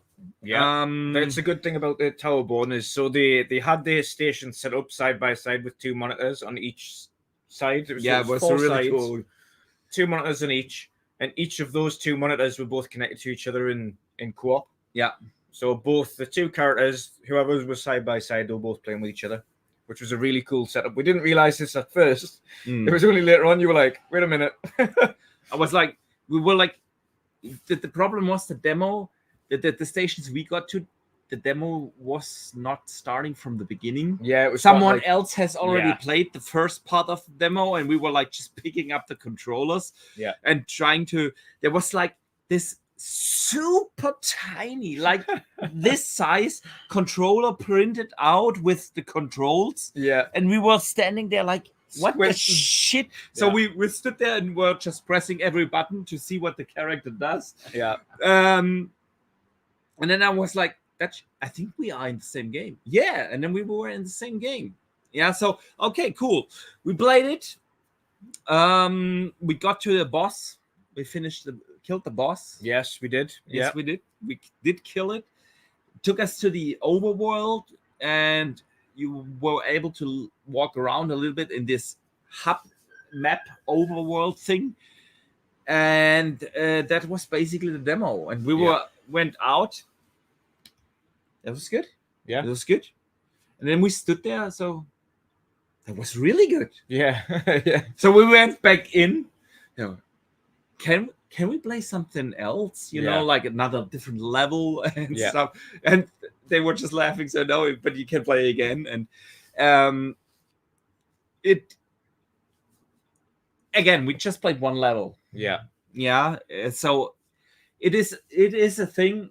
Yeah. At these shows, you play a super small slice of the game. Yeah. So it's not like a full preview when sometimes people go to these big events and then they get to play like 2 hours of a game, and you can actually say, okay, that was a preview. Yeah. This wasn't it. Yeah. So we only played a small slice, but if the small slice we played is any representative for the final game, I gotta say, this is a damn fun game. It is a casual Monster Hunter kind of game. It is not like super grindy. Like the one thing that and there's an easy way to put it, in my opinion, anyway, is it's Castle Crashers. Battle Crashers? Castle Crashers. Castle Crashers. Get there in the end. This is like, the how beer many beers talking. have you had? It's the beer. It's a beer talk. I don't know. Yeah, okay. I don't know actually. Castle Crashers. We're all doing Castle Crashers meets Monster Hunter. Is you the almost said that wrong? Jesus as well. Christ! This is the thing with a live podcast with beer. Yeah. Castle Crashers meets Monster Hunter is the best way I would describe that game. Yeah, but artistically, really good looking. Animations are beautiful. Oh, the animation, like butter smooth, really well done. Yeah. I would go carry on. It's right. I was just going to say it's also worth mentioning that it's a bit of a sleeper. Yeah, absolutely. Yeah. Again, I did not have it on my radar. Was it you two that said when you turned up, the guys were like, "Oh, thanks for coming"? Because it was literally me and him. Yeah. And there was nobody else there. Yeah. Poor guys. They were like, "Thanks for playing." Like no one's coming to the booth. I was like, "Why? Why?" Sounds like it might be a bit of a sleeper game, so maybe it probably won't do big numbers to start with. But I think the social media aspect will probably. I think people find as many people are sort of talking about it like we are. Yeah. Then it'll probably all of a sudden, maybe a week or a week and a half later, it'll kick off, and suddenly everyone will be like, "Oh, this is great," So it is like don't sleep on it if you get a chance. So what is Game Pass? There's no reason to. What does it actually play like? It is. I would compare it a little bit to the Teenage Mutant Ninja Turtle games. Yeah. So it is a 2.5D thing. Yeah.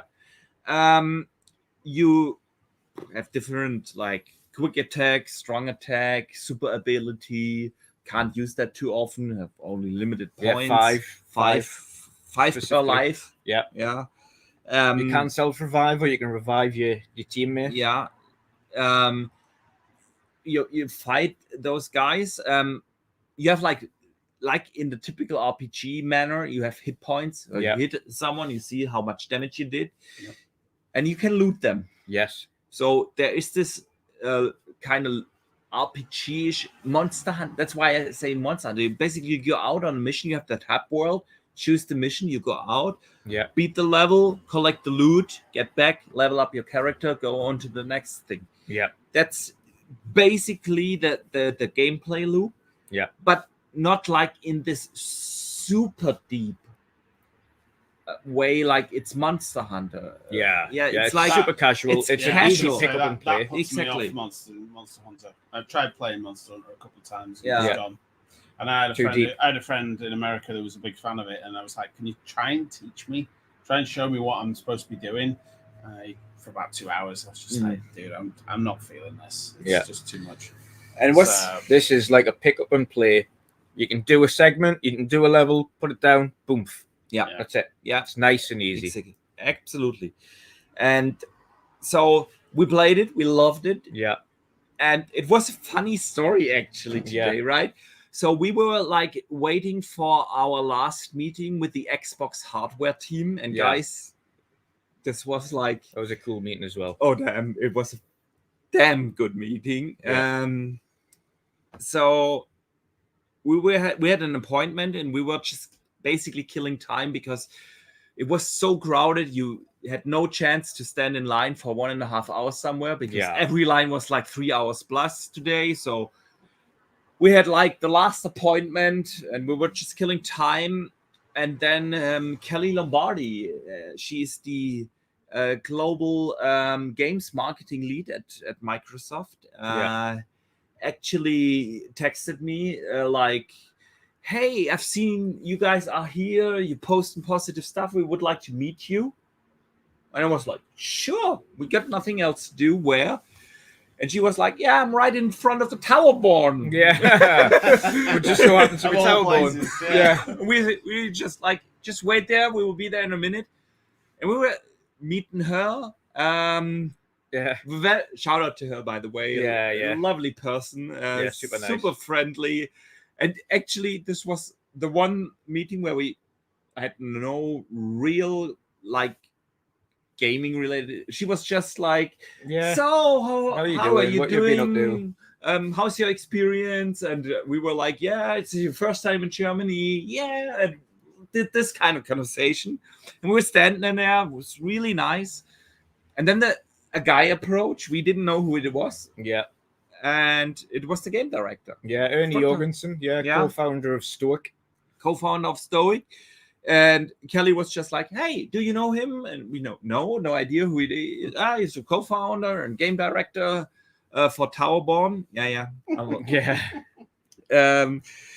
And it was like, "Oh, cool. Nice to meet you." And then Kelly had to actually leave because she had like a press event. And we're saying goodbye to her. And we were standing next to him and we just chatted him up. And it was just having an in-depth conversation about everything. Like, he was like, "Are you playing Banner Saga?" He's like, "Yeah." He was like, "That's awesome." He pointed out the t-shirt, seen the Viking shield, and he was like, "You Viking?" He's like, "You play Banner Saga?" I was like, "Yeah." He's like, "You have?" So we was like genuinely surprised that we played Banner Saga. Of course we have. And he was like, "Oh, well, I hand painted all that myself." He was like super friendly. Yeah. Ask him what you did, ask him what I did again, which we were mentioning about kind of the Xbox guys, but they were kind of stressing that they're not third party, they're not first party, but they're under first party publishing for this. Yes. So they treat like first party for the game, which is really cool. But super cool guy. And we just got talking about the game in itself. So the game in itself is completely hand painted, which is super cool. It's a nice 3D planed world, so beautiful. Several things back. He's got the level that we played was the last one that has a bit of his own hand painted work in. So the level we played is the only bit left in the game that belongs to him. Everything else is his animators that have hand painted that. Yeah. So really nice animation there, but he's made a point there of. We asked about how it is working with the Xbox team, and they're saying super helpful. If anything, they've always pushed them to do more, or can you do more? Is there more we can add to it? Is there more we can do to it? And the Stoic guys are like, no, like we're really happy with how this game is.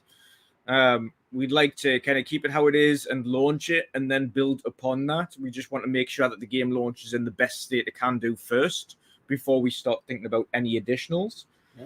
The Xbox team have been like above and beyond in this regard, and providing them feedback and support.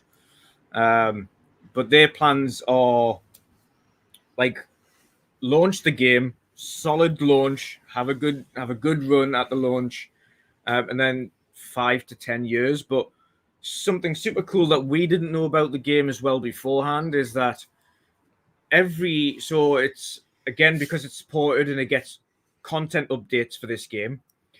The map in itself is only the same for one season, so the world that you're playing is there that season, and then the next season the entire world changes and it's an entire new world and all new maps. Nothing's the same, so it's like starting an entire new game in that universe every season. And it's something that they've got where it is almost procedurally generated. In fact, that's probably 90% procedurally generated, and then the art team go in and fine tweak things and add a little bits here and there. See, like smoothing out the bugs and things like that, then they can post out the next map. So every time it's expanding and expanding and expanding and changing every moment there. So it's super cool the way he is. He's a really cool guy. Super responsive. Again, asking about us and what we do and how we approach things. And what's your thoughts on it anyway in the kind of interview? Yeah, it was amazing. What I found really interesting is when we asked him on how Xbox are handling them. So we asked basically the question, it came up in the conversation, how is Xbox treating them, not being first party, but this game is run by Xbox Games Publishing, so they kind of get the first party treatment. And it was so funny because he said, well, he went back, like his answer was 5 minutes long, so I have to paraphrase here now. Like when they were doing Banner Saga, there were 3 people, 3 guys, team, wasn't it? Super small team, and then they had to support the game after launch, and they had to grow the team, and so they ended up at 12 people after Banner Saga 3. Still not a lot though, is it? Like, it's crazy. Super small team. For what it is. And then they became kind of like a first party title with Xbox publishing, global publishing, and he said like they are almost too supportive. They are always like, hey, what else do you need? How can we help you? What do you need? What do you want to do with the game? Can we support you here and there? And he was like, we are at this point where we were like, hey, let us just make the game. We are good. You provided everything we have. Yeah. We can't handle it more anymore because we don't have enough people there.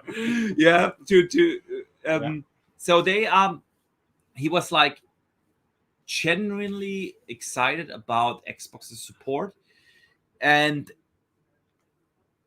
it sounded to me that they have the things to make this game just a fun game to play. Will it be the game like that sets the world on fire and everything? And he was like, no, that's not our intention. That's the thing. He didn't. He did. Fun, have fun. That was the funny thing. Is he didn't. It was so strange to see this from a dev, but he's kind of nervous that it blows up because he doesn't. He doesn't want the overall attention. He doesn't want to be this massive big hit. He just wants it to do well. He doesn't want to be like a big mega game. Just that was his intention. He just wants to put out a good game that people enjoy. Most devs just want their game to just do well and be enjoyed by the fans. The problem is the publishers. When there's big publishers involved, they want it to make money, and that's where there's a conflict. So I think devs generally just want you to just please go and play my game and please enjoy it. That's all they want. They're happy with that. It's the people who are like, Yeah. Where's my money? Yeah, Give me my that's money. true. I want my money. Yeah, you that's know? true. So true. All right, let's move on. Or do you want anything to add to Towerborn? I think we pretty much I covered think it. we've pretty much done it. Yeah. It was, again, it's not the biggest game in the world, but it was a true surprise. It played really well. It was fun combat mechanics, like super beautiful animations, and if the small piece that we played is actually representative of the final game, this is definitely a casual game that you can like just pick up, play, have fun, maybe play in between bigger games. It's like really like this is a lot of games on Game Pass are those.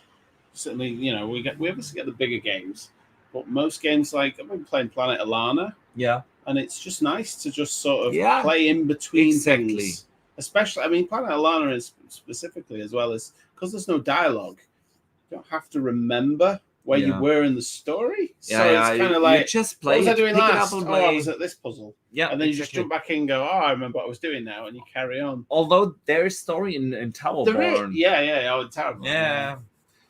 But it's the same guy that wrote the entire script for Banner Saga 1, 2, 3. Yeah, sure. So, all right. Before we move on to the next topic, let me catch up on one of the super chats from Stuffed Sean. Yeah, I read that one. Yeah. All right. So I'll add it. I'll jump in on that one and say that Aaron initially agreed. Hang on. Let me read the super chat first. Okay. Gas video got cut off. How did Aaron react to F the pony? Okay, Aaron, let me put it in perspective for those who haven't seen it first, and then tell you the story. Oh, boy. So we were at the Xbox booth. The gang. Erwin was there. You two gentlemen were there. Gas was there, and two of his friends. You might know those guys from the Source videos. Yes. And Gas told us about his plan earlier, so that he wanted to like put on the pony hat, and Aaron Greenberg is supposed to like put him in the gut. Yeah, put him in the gut, and he's gonna film it, and we were like, Gas, you're nuts. This is not gonna happen, and you're gonna chicken out. He didn't chicken out, and he didn't chicken out though. He didn't. And we were like, all like, no, he's not gonna do it. He's not gonna do it. But please, now take over. Well, so what he initially did was said, Aaron, would you help me? I want to do a little video or a photo. Would you help me out? And Aaron, being the nice guy that he is, said, yeah, of course I would. Yeah, no problem. And we all looked at each other and thought, knowing what was coming, And I said to Aaron, you might want to, before you agree to this, you might want to know what it entails. Yeah. And then, he asked Aaron if I put the hat on, the pony hat on, and be showing him, punching him in the gut. And Aaron was rightly so. Aaron was like, "No, I'll get fired." Okay, no, maybe not. No way. Yeah, and I did say to him, you might want to find out what it entails first. And he was like, okay. So bless him. That's why the video didn't get cut. It had to be cut. So, he's fair game. Yeah. But there's a line. There is a cutoff. There is a cutoff. There's a cutoff. But there's a point like Aaron's super cool, and there's certain things he can and can't do, but he's also got a team behind him, which people don't see. There is a team behind him that say nope to certain things, and there's also a massive amount of people that take his photos for him and do his media and things like that. So. And Aaron's boss was also there this weekend, so that would not. There were certain things you had to behave with, but no. Otherwise, Aaron was I have never seen somebody with more energy in my life. That guy was a machine. Yes. That is a machine. He's literally the first person at the booth in the morning, last person out, and last person out, and I truly mean it. We can confirm the security threw us out with Aaron together. Yes, it was so literally the last guy to leave, and he was everywhere and so approachable. So. A really nice guy. Big shout out to him. Thank you, Aaron, for everything. Yeah, if you're watching this. So, okay, guys, let's talk about some games. Mm-hmm. So we just went through the day. So we are in Tuesday afternoon. We were meeting up with people from the community. We were meeting up with, of course, a couple of devs, and we actually got a chance to play some games. We walked around. We played Tekken, or at least I played Tekken with Gas. Motorfest. You played I didn't play that. How was Motorfest? Yeah, Motorfest was actually really good. I have to say that surprisingly, because the crew, for me, both the crew 1 and 2 felt like you were just driving a boat around. Yeah, it felt like crap. This one felt much better, didn't it? So much better. They played too. Yeah, I had to go a bit later on. I went back later on. So much better. It actually, I personally think this is the first time I think Horizon's got competition. Yeah. Competition. Yeah. Still not beating it. Yeah, in my opinion, it's certainly definitely the one thing. But the one thing that you don't get in the demo that we've played, or the segment we've played, is the fact that Motorfest has more than just cars or 4x4s. They have boats, they have planes, they have motorcycles. So when it comes to that, it is the exact same vibe you get from Horizon. Almost on the verge of Gran Turismo, but with boats. Yeah, with everything. Yeah. But the cars feel so much better. Sorry, I didn't mean Gran Turismo. You mean Project Gotham? Project Gotham, that's one. But so much better. I mean, compared to the Crew 1 and the Crew 2, they've refined the driving physics on Motorfest to a significant degree. It feels so much nicer to play. Yeah. It much nicer. I played probably an hour of the Crew and was like, nope, it hasn't really changed. Yeah, it felt like shit, didn't it? And I was just thinking, you've sold me a lie here. You told me that it was much more, much better. It was. The one thing about the Crew that was impressive was it was super big. Oh, super big, like unbelievably big. But to me, that's a red flag when they say it's that big. There's some sacrifices, and it's usually the gameplay. Yeah, and it was. But so on Motorfest, this was much better. Yeah, much better than that. It felt really good to drive. It was really responsive. The demo give you a section of Formula 1, off-road, on-track, classic cars. Yeah. So you had a good understanding of how different cars felt, how they drive, how they don't drive. Certain classic cars don't have things like NOS and street kits and things, so they just drive like cars. Yeah. Then you've got the supercars that have the NOS, etc. The street cars that have the NOS. The Formula 1 cars just drive like that, and they're on tracks. It's like an actual circuit with pit stops and fuel management. So the Crew has something very different going for it in that there is many different intentional ways that you can drive.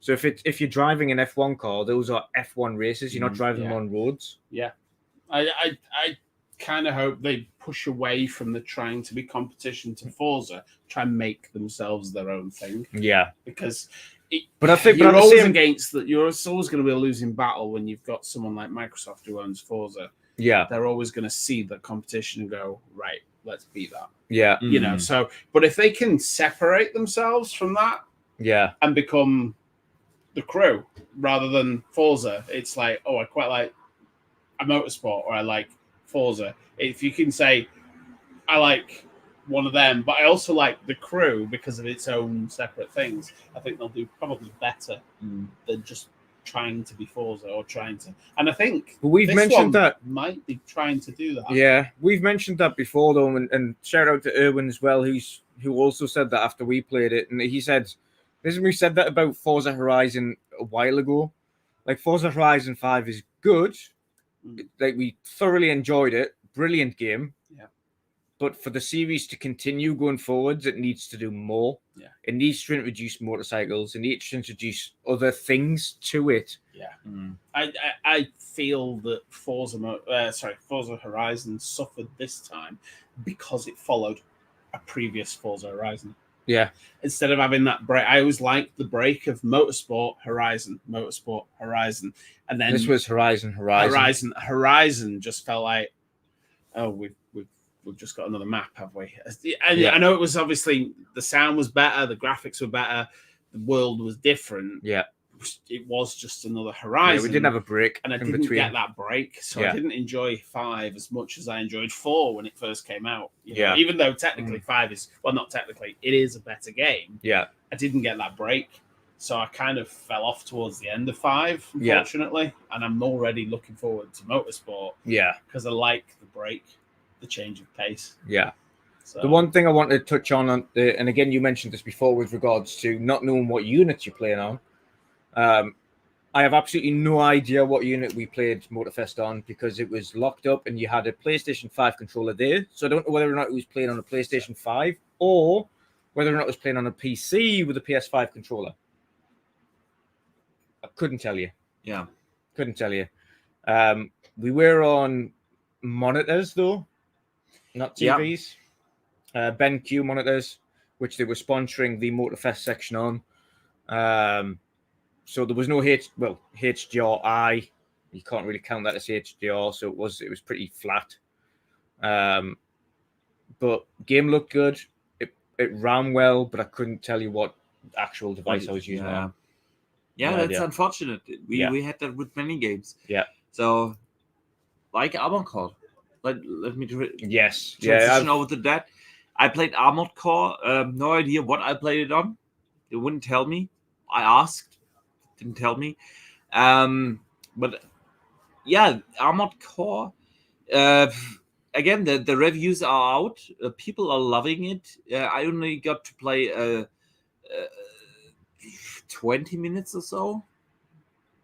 Yeah, I would say it was 20 minutes. And the thing about it was easy to pick up. Yeah. Definitely. So when you play a Souls game for 20 minutes, you do nothing. Yeah. You it's like just trying to figure out the controls is 20 minutes. This game, I picked it up. It played very natural. The way how you like controlled your mech, it was like it was just fluent, obvious. Yeah, okay. Short bursts here, strong bursts there, dash here, bam, you're done. Yeah. Hovering, flying, dashing, all very natural. I did encounter the first boss. Or I don't know if it's a real boss or a mini boss. A mini boss, or I don't know. Yeah. Beat him, actually. Yeah. I don't know if that is bragging, but if so, but I beat him. I Unfortunately, I did recall record you dying. Yeah, you did. you did. No, but I've got some footage of Boxy playing it as well. Yeah. I didn't jump on myself only because the game is round the corner. Yeah. Like a lot of the stuff that I covered was shit that was a little bit further out. So, from the little thing I played, I thoroughly enjoyed it. Yeah. It was a fun game. A relatively approachable for From Software game. Yeah, you know?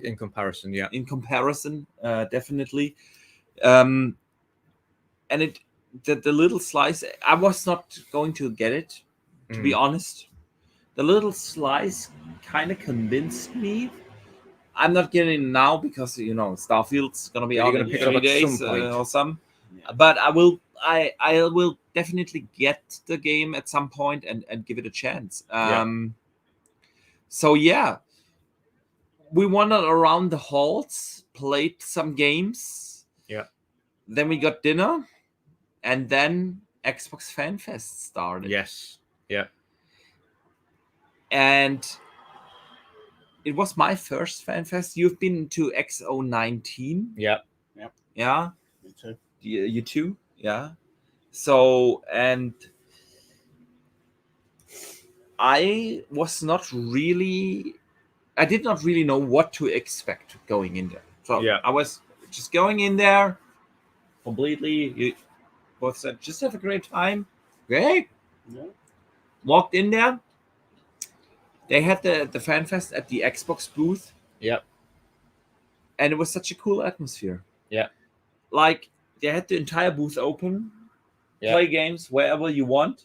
There's some beers, some cokes, some cokes, some help snacks, yourself, some snacks. Help yourself. That's when I got to see Starfield. It is Starfield presentation. I jumped in for the second time. Yeah, you watched it twice then with me. Yeah, that was. I jumped straight in at the beginning. And met. Who did you meet, dude? I might have got to meet Todd Howard and got a photo with him. Yeah, really. You're pretty much one of the very few people out of anybody one of that the very few people. He tried to after escape the presentation, tried to sneak out through the darkness, and I intercepted and managed to get a photo. Actually, I am so glad I did. How is Todd Howard? How is he? Well, I mean, most people are short to me, but he's quite short. He is a short dude. But, Yeah, I mean, it doesn't matter. He's a legend. Yeah, he's such a nice lad. He stopped, and he obviously, he was trying to sneak off, but he stopped quite happily, shook my hand, and I just said, "Can I just get a quick photo?" And he was quite happy, and off he went. And I don't know what more is to say than that. He could have just gone, "Sorry, there was but he didn't." So. We were. Everyone else from our group was at the Sea of Thieves booth, and we were trying to get a photo, with the pirate wheel and everything. Yeah. We were like the entire gang, and you posted it in our WhatsApp group, and everyone took out their phones. Bloody motherfucker! Yeah. And there's you lot at my game, and I'm in there. Yeah. And shout out to, by the way, there's quite a few people I met from Sea of Thieves Fest. Yeah. Thank you for all coming to say hello. I met a few people that I'd seen before. Some people who I didn't know. They all came over to say hello. Thank you so much for coming over. I've made some new friends this weekend from that, and we're definitely all going to meet up at Sea of Thieves Fest next year. Awesome. So. Nice. Awesome. Nice. So, yeah, at FanFest, actually, we had the chance to really play games. Yeah. And so we covered some of them earlier, but it was like, again, I saw the Starfield presentation in the evening. You saw Forza for the first time. Stalker, most of you guys didn't get the chance to play Stalker in the morning, played that there. So we covered basically the Xbox games and booth, games-wise. And then there was just this thing.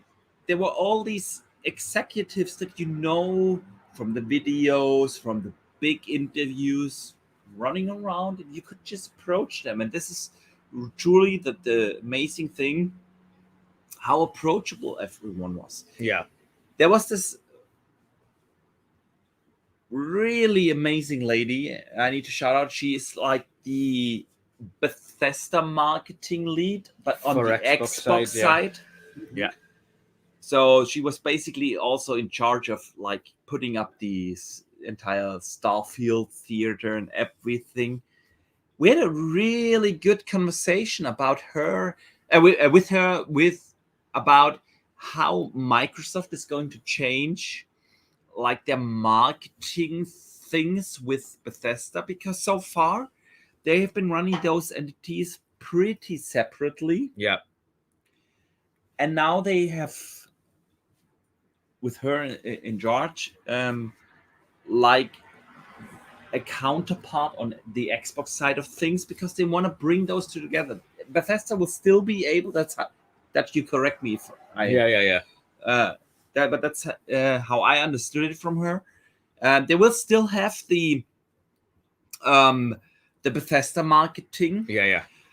But they will also have like a part on Xbox Xbox side of things to more oversee this entire thing. Yeah. So Bethesda do the TV trailers, all of their TV spots, all of that stuff. They do the major marketing. Xbox are controlling the skins, the wraps, the sponsors, the anything you see on Coke cans and stuff like that. You see all of the controllers and the customizable stuff and the Elgato sponsorships, everything like that is Xbox side. On Xbox side, exactly. Everything on the plus the general strategy on when to present what. Kind of things. So that was really interesting to learn. How Microsoft is going to approach that in the future. Then we have met AZ Bongos, Graham Boyd, who you guys probably remember him a couple of years ago. He was relatively prominent, like hosting Xbox shows and stuff. And we were like, dude, we're not seeing you on screen anymore. What happened? Yeah. Taking a bit of a step back. Exactly. He said he's now in charge of a team in Europe. Yeah. And he is doing more. He's like there's a lot more in depth. He's doing more work. He's just not on the public thing. Yeah, he's giving the doing like public relations. Yeah, he's managing the public relations team. So basically, he's also in contact with bigger retailers, stuff like that. Yeah, he's doing handling like third-party marketing companies that they work with, stuff like that. So that was also pretty interesting to learn how they he especially in particular restructured him, and you get these little insights, in how Xbox is organized and structures and do things. So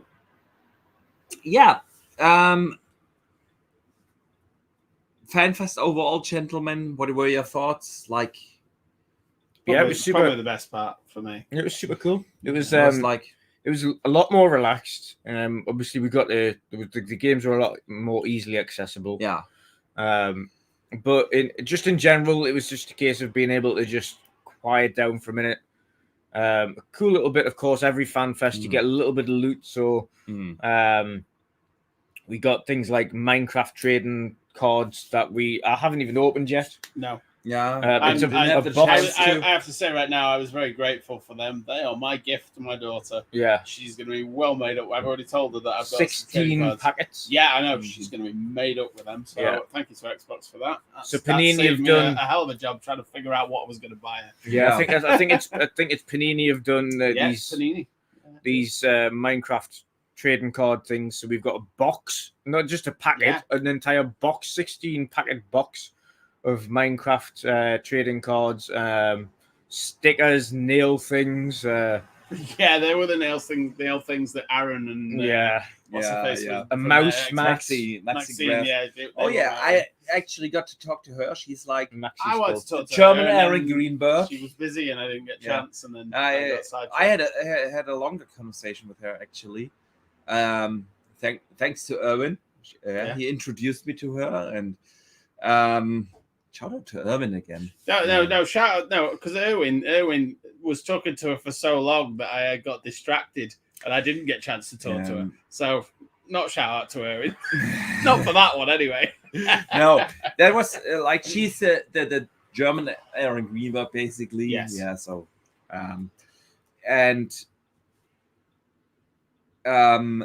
she was played, of course, a big role in how they put the booth together, and she was like we were chatting about today, actually, the vice chancellor from Germany visited the Xbox booth, and she was pretty nervous and excited about that. So yeah, that was really good conversation we had. I gotta be careful with some things. Yeah, we can't. It's unfortunate because you can tell those are humans. Yeah. Everyone you approach there are human, and they are genuine, honest people, and they just talk to you, and you can tell when they just slip something in the conversation, that they are not supposed to say. Yeah. And so sometimes we gotta be careful right now with some of the things we've learned. We've learned. We found, and it's not because we don't want to share it with the community, but you can tell that some people just told you something that they probably shouldn't have. Yeah. Even if it's just a rough timeline. Yeah. It's or kind of just, like, just too early to start talking about than, realistically. Yeah, that's a lot more than officially is now. So I want to mention one thing. We also met a few people from our community, people that are listening here to the podcast. Yeah. And not just from Germany. Like, we were sitting in the Starfield theater. Yeah. And an Irish guy. Shout out! I don't know who you are. Apologies because you didn't mention your name. Yes, exactly. You actually apologized to us when you come and sit down next to us. You introduced yourself. Well, you didn't even introduce yourself. You just said, "Oh, hi, Wonder Dutch, hi, Boxenberger. Really enjoy your work. I don't want to disturb you because I know you're busy." And then start talking, and obviously we tweet us, whoever you are. Whoever, if you're watching this Appreciate now, it. Tweet us, make yourself known. Yeah, shout out absolutely. So there's many of you. Many of you, yeah. We've met Andreas and stuff. Shout out to Tony as well. Oh, I've Tony's known cool. from Sea of Thieves Fest. Yeah, who's followed me on Twitter for a long time. He was all alone the first night we were here, and we were all out drinking. And I was like, "You should have said something. You were more than welcome to join us." And he's been with us all weekend. Yes. And he's actually a Microsoft employee. Yeah, in Switzerland. In Switzerland, yeah, and he's in Microsoft and really not involved in Xbox. No, not in gaming at all. Yeah. But he's a big Sea of Thieves fan. Oh. And he's a big, he plays the game with his kids and stuff, and he tagged along with us all weekend. Yeah, and so shout out to you, Tone. And there were really many of the community that just said hello. We had brief chats here and there, and that is generally the best thing I had in the entire Gamescom thing. Putting all the Aaron Greenbergs and everyone aside, and I truly mean that. It was super awesome to meet Aaron and others from the Xbox team. But having this direct contact with the community, super cool. Putting real person behind the names you have on Twitter and the pics you see on Twitter or YouTube or whatnot. That was honestly the best thing about this entire thing. It was about people coming together, and that was a truly amazing experience. So I want to say a big thank you to everyone that we had the chance and also don't to apologize when you meet us. We're just like you guys. We're just there for the fun of it, to just enjoy ourselves and maybe do a bit of the videos and stuff. These guys have been up doing videos and stuff. Dutch was up till God knows what time the other night editing videos and stuff. Yeah, that's his own fault. I blame himself. He should blame himself for that. He should have gone to sleep when I did. But no, don't apologize. What you said is so true. You were talking about this during a Red Bull. Actually, it is so weird to us that people actually recognized us, and approached us. And it's never apologize if you see one of us and you want to talk or anything like that. Believe us, I think we are more nervous than you are. Literally, we were sitting there, dude, someone Nice. Was like someone record. I was. And we were like, just like, no, seriously. This is what these gaming events are for. Yeah. Meeting each other. It's literally not about just playing the games. It's not just about meeting like someone from Team Xbox or some other developers.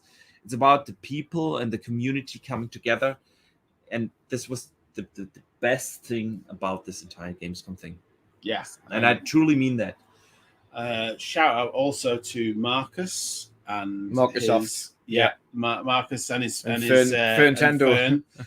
They're from, well, Marcus is certainly from the social media side of Ubisoft. Yeah. And again, I met him at EGX last year, and him and Fern spotted me and was like waving me down. I was like, oh man, it's great to see you again. It's still, out of all these events I've been to, just meeting, if it's not somebody new, it's meeting somebody you haven't seen for a while as well, is just the best bit of the show. It's almost better than seeing Starfield for the first time. Yeah. You know, it's just getting to see those people again and then truly talking is just so kiss. Definitely a shout out to this amazing community. Yeah, definitely. 100%. Guys, we have to probably get some pick it up a little bit because we have a couple of things we definitely need to let our community know. So today was the first public day. Public days are nuts. Gamescom. You just don't like, as any media or anything like that. Nothing gets done. It's like there are hundreds of thousands of people in these halls. Yeah, you can barely move. It's lines everywhere. Yeah, you can't play any games. You can't do shit. It is even. I've never been to E3, but we talked to a lot of people that have been at E3. And they're all like, "This is E3 is kindergarten." You know, this is like insane. So today we didn't play that many games. Yeah, we were at the indie booth. Yeah, which was pretty big, pretty impressive. There was hundreds of indie games, hundreds of them. Absolutely, and I think that it was probably the only place where you were able to play actually games quite easily. And I wonder why that is, because some of those games, I mean, you even more than I, but we are fans of indies. And like the bigger games, queues 5+ hours. And the indie booth was like, okay, the place to be if you want to play games. Again, just like in gaming in general, if you want to play inventive games with inventive gameplay elements, play indies. So that's been pretty cool. And then we had a couple of appointments, and I want to particularly outside of, because we've mentioned Stalker already. Yeah, we mentioned Stoic and Towerborn. We covered a couple of things actually that happened today, not yesterday. So we were sitting there having a bratwurst, you know, German sausage for lunch, and we were sitting there in the shadow. Our feet were hurting. We were on our feet yesterday the foot pain is real. Like seriously. If you're ever going to come to one of these events, do some training first. Just my advice, because wow, foot pain. I've done my stepometer says I've done about 30,000 steps in the last 3 days and 25 miles of walking. It's like so. Just to give you some warning. We've been up yesterday 6 a.m. in the morning, and we were in bed like past half one, half one, probably something like that. And we were out at Gamescom at close to midnight. So literally like 18 hours on our feet, and got up this morning again at 6 and did the whole thing again. And so we were like really exhausted around lunch today. And it was just too cool. so to not tell the story, yeah, we were sitting there, literally just wondering what to do. Really, at that point, weren't we? Yeah. We were like, we can't stand in line. All appointments done already for the day. Yeah. And then who approached us? James Shields from the Xbox hardware team. And we were like, he was also like, the first day already with Fanfest in the evening, everything was like exhausting. We were like, yeah, we need a break too. We were sitting like on the floor because there were no banks or chairs or anything to sit. We were just sitting on the floor and taking a break, and then we would just casually chatted with him, and then he actually wanted to leave, and then he came back and he was like, guys, do you have another 30 minutes today to spare for us? We actually want to talk with you and the entire hardware team about the hardware, and we want to get your feedback on a couple of things. And we were like, yeah, cool. Yeah, we can do that. Sure. Yeah. So we made an appointment with them. We went in there. We can't really talk about too much about what we spoke about in depth, but the topics we covered to kind of roughly round it off. So we spoke about the controller quality, features we liked, disliked, problems we had, didn't have, things we'd like to see, didn't have currently. Yeah. Hardware issues or things we liked about the hardware, and like things that, we'd like to see. But same for the console. Yeah, same for the console. For the console as well. And I want to mention one thing. Yeah. Our community here is giving us a lot of feedback that we had the chance to transfer over to the Xbox hardware team, because you guys know our podcast. Yeah. If not, please hit the like and subscribe button. But you know us, we like to talk about tech. Yes, we talk about tech all the time. And we talk about the things that the technology in the consoles and the controllers. We talk about the potential mid-gen hardware refreshes. We talk about what the community wants from Xbox hardware. Yeah.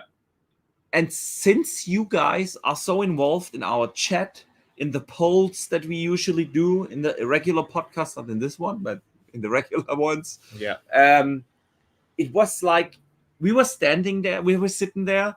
We had John with us, so basically the three of us. We were sitting there with three lots of communities. You had World Gaming community, Midweek community, and the Xbox Era community, and everyone was like able to give not just their personal opinion, but the community, the community thing. And they specifically asked, okay, so what's your opinion? What are you hearing from your community? Yeah. What you're hearing from your community? And we were like, I think the one question we can not think after, but probably they were asking about the controller is the easiest one. Exactly. So we talked about how does your community feel about the Elite controller and like the issues that it has, like stick drift, bumpers, rubber coming off, stuff like that. Was truly amazing. I want to say a big thank you to you guys. Keep on interacting with us. Keep on having the conversations in the chat, because we were like sitting in this meeting and it started. They wanted to know our opinion, but they ended up like not just getting our opinion, but truly the community opinion. Yeah. So what do you guys? So what do you guys think? What's your community saying about X, Y, and Z? Exactly. And well, it did give us a lot to talk about. So we covered off naturally. So we covered off. We'll talk about the controller. We can't really cover off anything beyond that. So the controller is the only one we can really speak about, to be honest. But I think it's fair to say that they asked us what we think about mid-gen refresh consoles. Yeah. We can't really divulge the conversation that followed. No, we kind of... They asked the question. We can't discuss anything after that. But the controller itself, specifically the Elite, we spoke about the stick drift issues and what we'd like to see. That obviously we want to see the Hall effect sticks in there going forward naturally, because of course they are magnetic. They're not the same modules we've dealt with before, which are prone, and that's in every controller known to man. They always get that issue. So we spoke about that. Spoke about the bumpers having issues and breaking frequently, not just one but many. I will say this, that my Elite, after 9.5 months, backed in the bumper broke. I had to send it back. Spoke about that, so they're aware of it. We spoke about just the general build quality of the controller and features we'd like to see on it, including, as many people have requested, we'd love to see a Series 3 with a share button. So we've relayed that. We've relayed where it could be potentially positioned. That was a funny conversation. They were really like, we were having the conversation about the paddles in the back, paddle positioning, because we heard the feedback as well from you guys that you could accidentally hit them. So they were really like, okay, where would you position that? And it was funny. They put out a controller on the desk, and they were like, hold it, and let us take a photo. Let us take a photo where you would like to position it. It was truly they in depth. And then we had a 30-minute appointment, right? Yeah. And after 30 minutes, they were like, cancel our next meeting. We're staying here. Yeah. This was like truly ended up being an hour-long meeting. An hour-long meeting, yeah. And so Captain Crunch in the chat says he hates proprietary storage. I'd go in on that and say we had a long talk about that as well. Yeah. We said the exact same thing. They we can talk about that. They're aware about it. Yeah, because they asked us, okay, how do you like the storage extension? And I was straight up, it's too expensive. Yeah. I think everyone's quite happy with it. It is. It's a convenient thing to do. Just plug it in, it works. Good. Yeah. That is good. Yeah. But it's just too expensive, and nobody swaps them out. That's what we gave them as a feedback. Like it's not a feature you actually use. You put the extended storage in once a generation, and you leave it in there. I'm an outlier on that one. Yeah, fact that because I've got a Series S with an X screen. Yeah, it's nice to be able to take it out, plug it into the one thing, let it all update, and then take it back out, because the Series S with an X screen doesn't let you plug it in with an Ethernet unless you take the whole screen off. So you take the disc, it out. Why not do it via Wi-Fi? Because it takes longer. Oh, yeah, it's quite a lot longer. Like, I mean, if you've got it's first world problems, but if I can take it out and plug it into the Series S, and it updates everything via gigabit Ethernet. Yeah, I take it back out and plug it back on the Series S with the X screen. It's done. To be fair, don't do it very often though. So it's not really worth it. I could live without that option. Yeah, but if it, you know what I mean? Yeah, I know what you mean. So the thing is, definitely the price is the issue. So that's the point. Yes, exactly. It's the price. Exactly. It's the price. But I'm an outlier. And there's not many people with an X. Then we actually talked about, okay, how do you like the solution of Sony? Yeah, we're like straight out. Okay. But we talked about things like, we talked about price points and everything like that. It was covered. It was definitely covered. Yeah. So that was. There was a lot of things beyond that. I mean, there was that front section we could speak about. The tail section. Yeah. Definitely can't talk about. Definitely cannot talk about. But it was in depth to the point where it was like, what console issues do you have? Things like the fans spooling up randomly. Like we've noticed on ours, of course, Series X is in a vertical, really random issues we've noticed. But again, we've noticed it's not just us. So on the dashboard, we'll notice the fans spooling up, and guys with the Series X, you might notice the same thing. During gameplay, it's fine. You don't notice it at all. But when you're just doing bugger all on the Series X, the fan will spool up and start to try and exhaust heat. And that's fine. Okay, so you're like, okay, that's just a bit weird, but we'll tell them about that and just say, listen, it's like randomly when you're on the dash, when nothing's happening and you're just leaving it, then it starts going off and it's pretty loud and it starts the fan goes off. Okay, that's fine.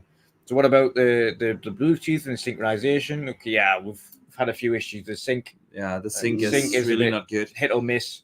Like that needs some issues sorting. And what about the controller Bluetooth? How does that work? You're like, that doesn't work. So we covered off a lot of the synchronization issues, the build quality on the headset, the controllers, and everything in between. So we covered off a lot of that aspect. And then the latter part of the conversation, which we can't speak about, is where would you like to see things going forward? And obviously that conversation is something we cannot touch upon. We also addressed, even though it was the hardware team, somehow the conversation steered towards capture. Yes. That's more to do with the share button because when we were speaking about the Elite, right? That's how it how the conversation went. We talked about the Elite not having the share or capture button. Yeah, and I said first of all because of course everybody knows the mode button on the Elite is where the capture button is everywhere else. Yeah. So I said, listen, you don't need the mode button frequently. It's a quite insignificant button. You select the mode and it's done, and that's it. You don't need to keep pressing the button. It doesn't need to be in somewhere that's prominent. Yeah. You could replace essentially where the sync button is on the left-hand side of the controller. For instance, somewhere in the right-hand side, you could put the mode button. Yeah. So left side sync, right side mode. In the middle, you got your share button. The share button done. Easy. So that's how we got actually to share. And it was funny, this conversation, because they were obviously like, we are the hardware team. So capture functionality is really not our thing. But we know the guy in charge. Yeah. And we know, we heard the feedback. And I said, straight out said, that's what we heard 2.5 years ago. When Jason Ronald literally replied to me publicly on Twitter. We heard the feedback. It's our highest priority, and we're getting things done. I said, and she said, like, I know. I'd like to know. I'd like somebody from Microsoft to say, when you say we've heard the feedback, I'd like to know the time span between that point and what we get fixed. And then I would love to know a timeline, because we hear that a lot. And it seems like a long time happens before anything. And you know what she did then? They actually recorded some of the things we said. They asked us up front if it would just for internal usage. And then she was like to the guy with the camera and the mic. So like, you record this now, I will forward this again. So what's the problem with the capture? The camera was with the mic on the table, and then and I was like, okay, where to start? Okay, we covered definitely HDR codec problems. We covered capture length. We covered image size. We had storage location. What else? We had a couple of more. I can't remember. It doesn't matter. We covered a lot of those issues. And she was like, okay, I will make sure again to give this to the guy in charge for capture. So let's hope. Let's just hope. But yeah, they were really, really receptive. So when we were asking about, when we were mentioning about anything, they weren't just going, okay. They were like really grilling us about everything. They were like, but like, how does that, in what position? So when John was talking about this random error, he was like, so it only happens when it's lying down, not when it's standing up. He's like, only this one console, which is lying down, the one that's standing up does not have this issue. They're like, that's really weird. And is it literally never happened to the one that's standing up, only the one that's lying down? Right. Okay. So and then one of them was on a tablet, typing down. The other one was taking photos, capturing everything specifically. He's like, okay, we're making photos, making sure we can see you all kind of talking about it and capturing everything specifically. So it's all recorded and documented. It was really specific, very in depth, and anything that we mentioned, they were grilling us about it. Yeah, just no. And then you with the controller, you were like holding it, like no, hold it up, show us the position. And everything we spoke about, it was literally diving into like the nitty gritty of what we were meaning. It wasn't just letting us skirt around it. It was like no, we need to know specifically the circumstances. So like, what's the deal with the Bluetooth and why? And you were like, well, I've tested it on 3 laptops and 5 PCs, and this is a consistent issue. The latency on the controller and blah blah blah blah. And they're like, right, okay, we've never heard that before. And then we spoke about the Atmos issue, and the latency for specifically the speaker systems, not the headset. And they were like, right, okay, well, we'll have to look into that then. So there's many things that have been brought up by the community today that we've managed to dive into in depth with the hardware team, that they've taken on board in depth for feedback, which has been absolutely fantastic. And actually, they said, okay, we need to stay in touch. And so again, something extra cool though for a later podcast. We've got a couple of cool codes. Oh yeah, right. Thanks for reminding me. So we got as a thank you, like coupon buttons for the 10% off Xbox Design Labs. You cannot get codes for nowhere. We got some, and we will do a giveaway on the Midweek Mix-Up podcast, and of course on the World of Gaming. Yeah, but we do that not today. We do that at a later show. Valid until the end of the year, so you've got months to redeem them. You can wait 1 or 2 weeks. Yeah, exactly. Exactly. So that's definitely something we're gonna do, and we want to say again, this conversation today, we went out like John, Dutch, and we were looking at each other and like, holy smokes! Not just about the things that we learned, but about the awesome conversation we were able to have, not because we have an opinion, but because we know your thoughts as well, the community's thoughts, and this just shows how awesome our community is. And we want to say a big thank you for that, because that was literally the first thing we said to each other when we walked out of this meeting. Like, this would have not been possible if we would not have known what our community thinks and or needs. Seriously, thank you for that. This was like awesome. So you I was going to say, just as a round off, just so you know, although everyone I think hopefully knows already, the Xbox team are significantly listening, and I don't just mean like just on Twitter or in general, but I mean like they literally grilled us with all of these issues. It was just a case of like, okay, yeah, we'll listen, okay, bye. It was a case of no. Like, what is the specific circumstances? What's the feedback on X? What's the feedback on this? Like, what would you think about this? And what would you think about this? And asking us questions about certain ideas and vice versa. They were super in depth with the questioning. So it wasn't just a case of, okay, blasé about the question and things like that. Like, what you feedback to us significantly helps them shape going forward. So it was really positive. It truly was. So, gentlemen, we gotta wrap things up. Yeah. Super late. It's getting late over here. Some of us have got a flight tomorrow. Some of us do. Others have a train to catch. It has been super exhausting, right? But some of the best days I've ever experienced, and that was because of you two gentlemen. It was because of Gas and John and Kat and everyone I forget right now, because it's late.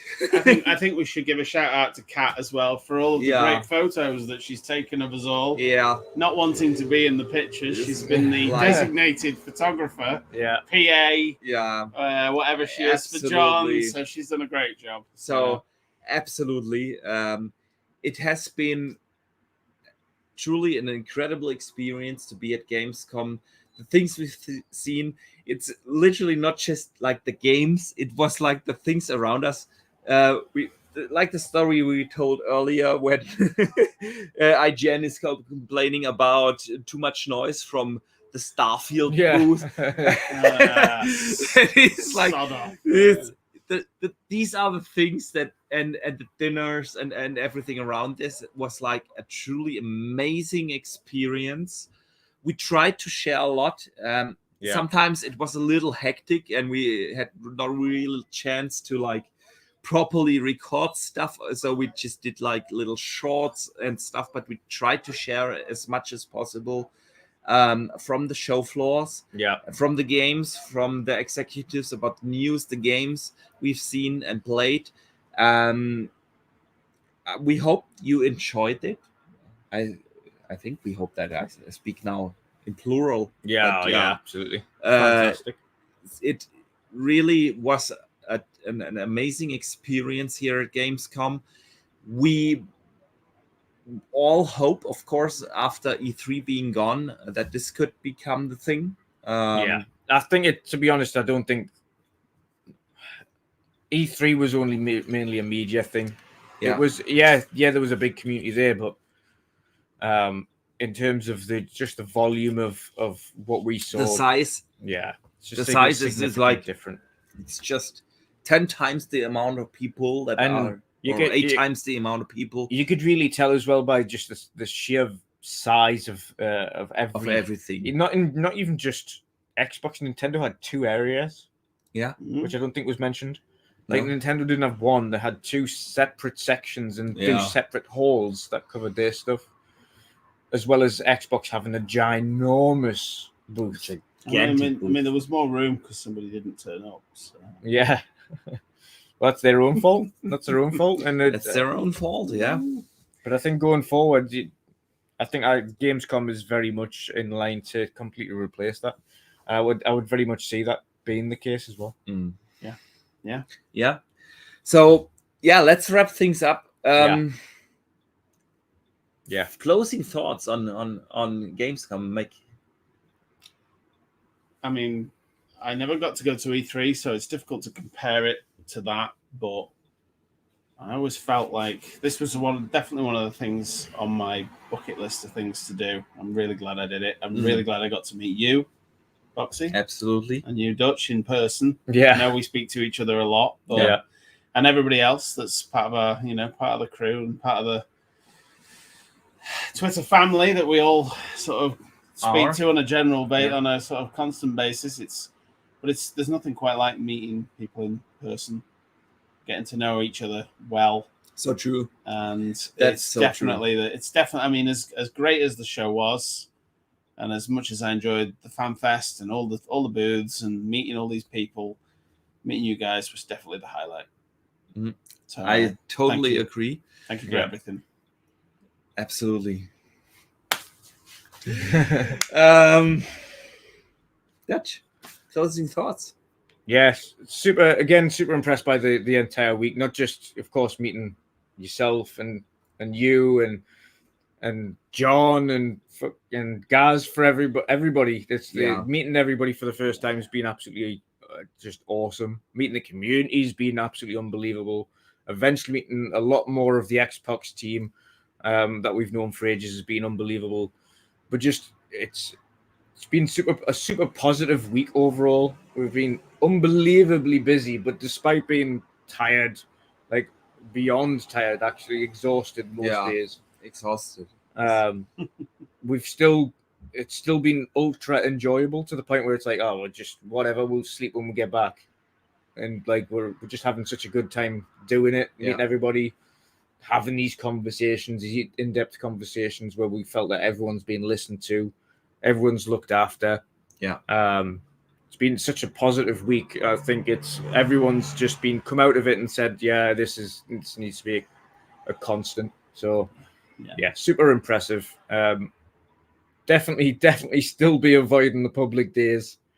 Absolutely. After today. Absolutely be avoiding public days like the plague. But if you want to play games, yeah. If you want to see the atmosphere, if you want to meet people, absolutely, but not for playing games. No, there's no way you play games during public days. That's just a fact. So yeah, that's you. What are your thoughts? Yeah, it has been an incredible ride. A lot of interesting things we learned, but the one thing that stood out is just meeting you all, meeting some of the community members, like the interaction. It all just get more personal, and that, I mean, look at us sitting here in one room. Yeah. Actually having a podcast. We've never had that before, and we won't have that before next Gamescom, gentlemen, because I think this is going to be a yearly thing from now on out. Yeah. Because it has truly been an awesome ride. Like you said, exhausted. I truly cannot wait to put my head down and just sleep. Have an actual lie-in, but it was absolutely worth it. And I want to say again a big thank you for all the support the community has shown us. It's so funny because we're like, when we were in line waiting for meetings, waiting for games to play or so, we were constantly on Twitter trying to share it with the community, answering questions, getting feedback from the community, and it's like truly a special experience, and I'm grateful for being able to experience something like that. Yeah. Seriously, It's been, and I've got to say as well, the community response to everything we've posted so far has been insane.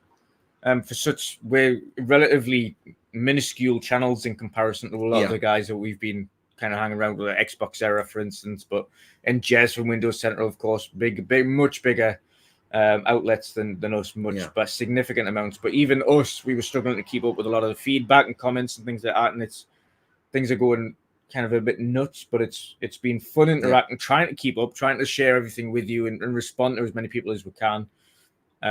But again, thankfully, we've had the opportunity today to relay a lot of the community feedback. So it's absolutely, that is so true. One more thing. Give a big shout out to both of you for helping me organize all this. I've been going through a lot of shit recently. You've been a legend. And our resident translator here. It's just absolutely. It's handy going to Gamescom with the German. Yeah, we'd have been screwed, especially at meal times when we're like, "What do we eat? What does this say?" So no. Thank you both. Absolutely, man. Anytime. Come on, all three. Get in there.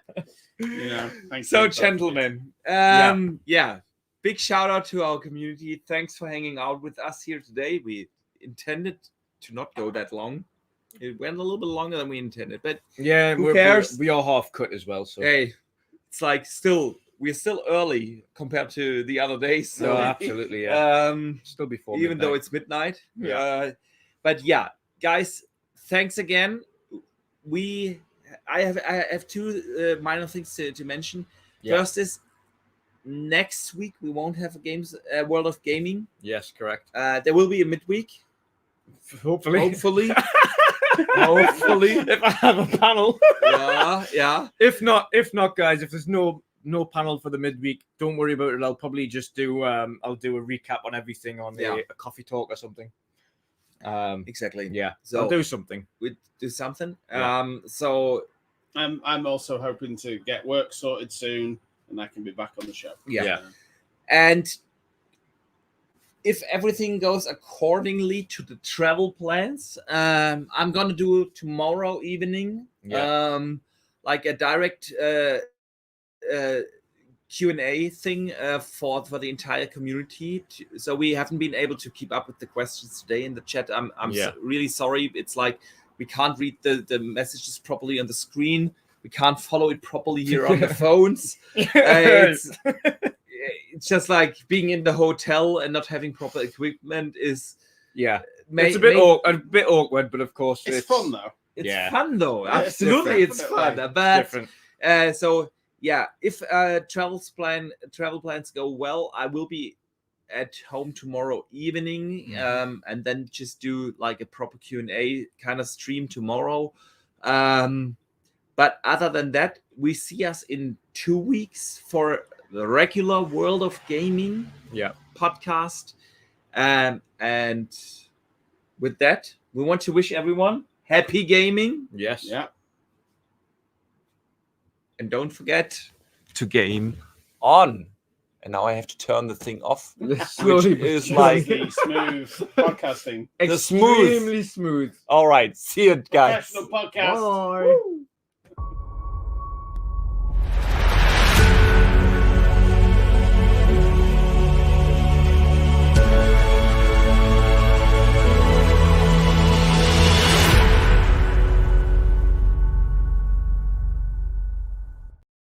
Stuff Sean says is free next.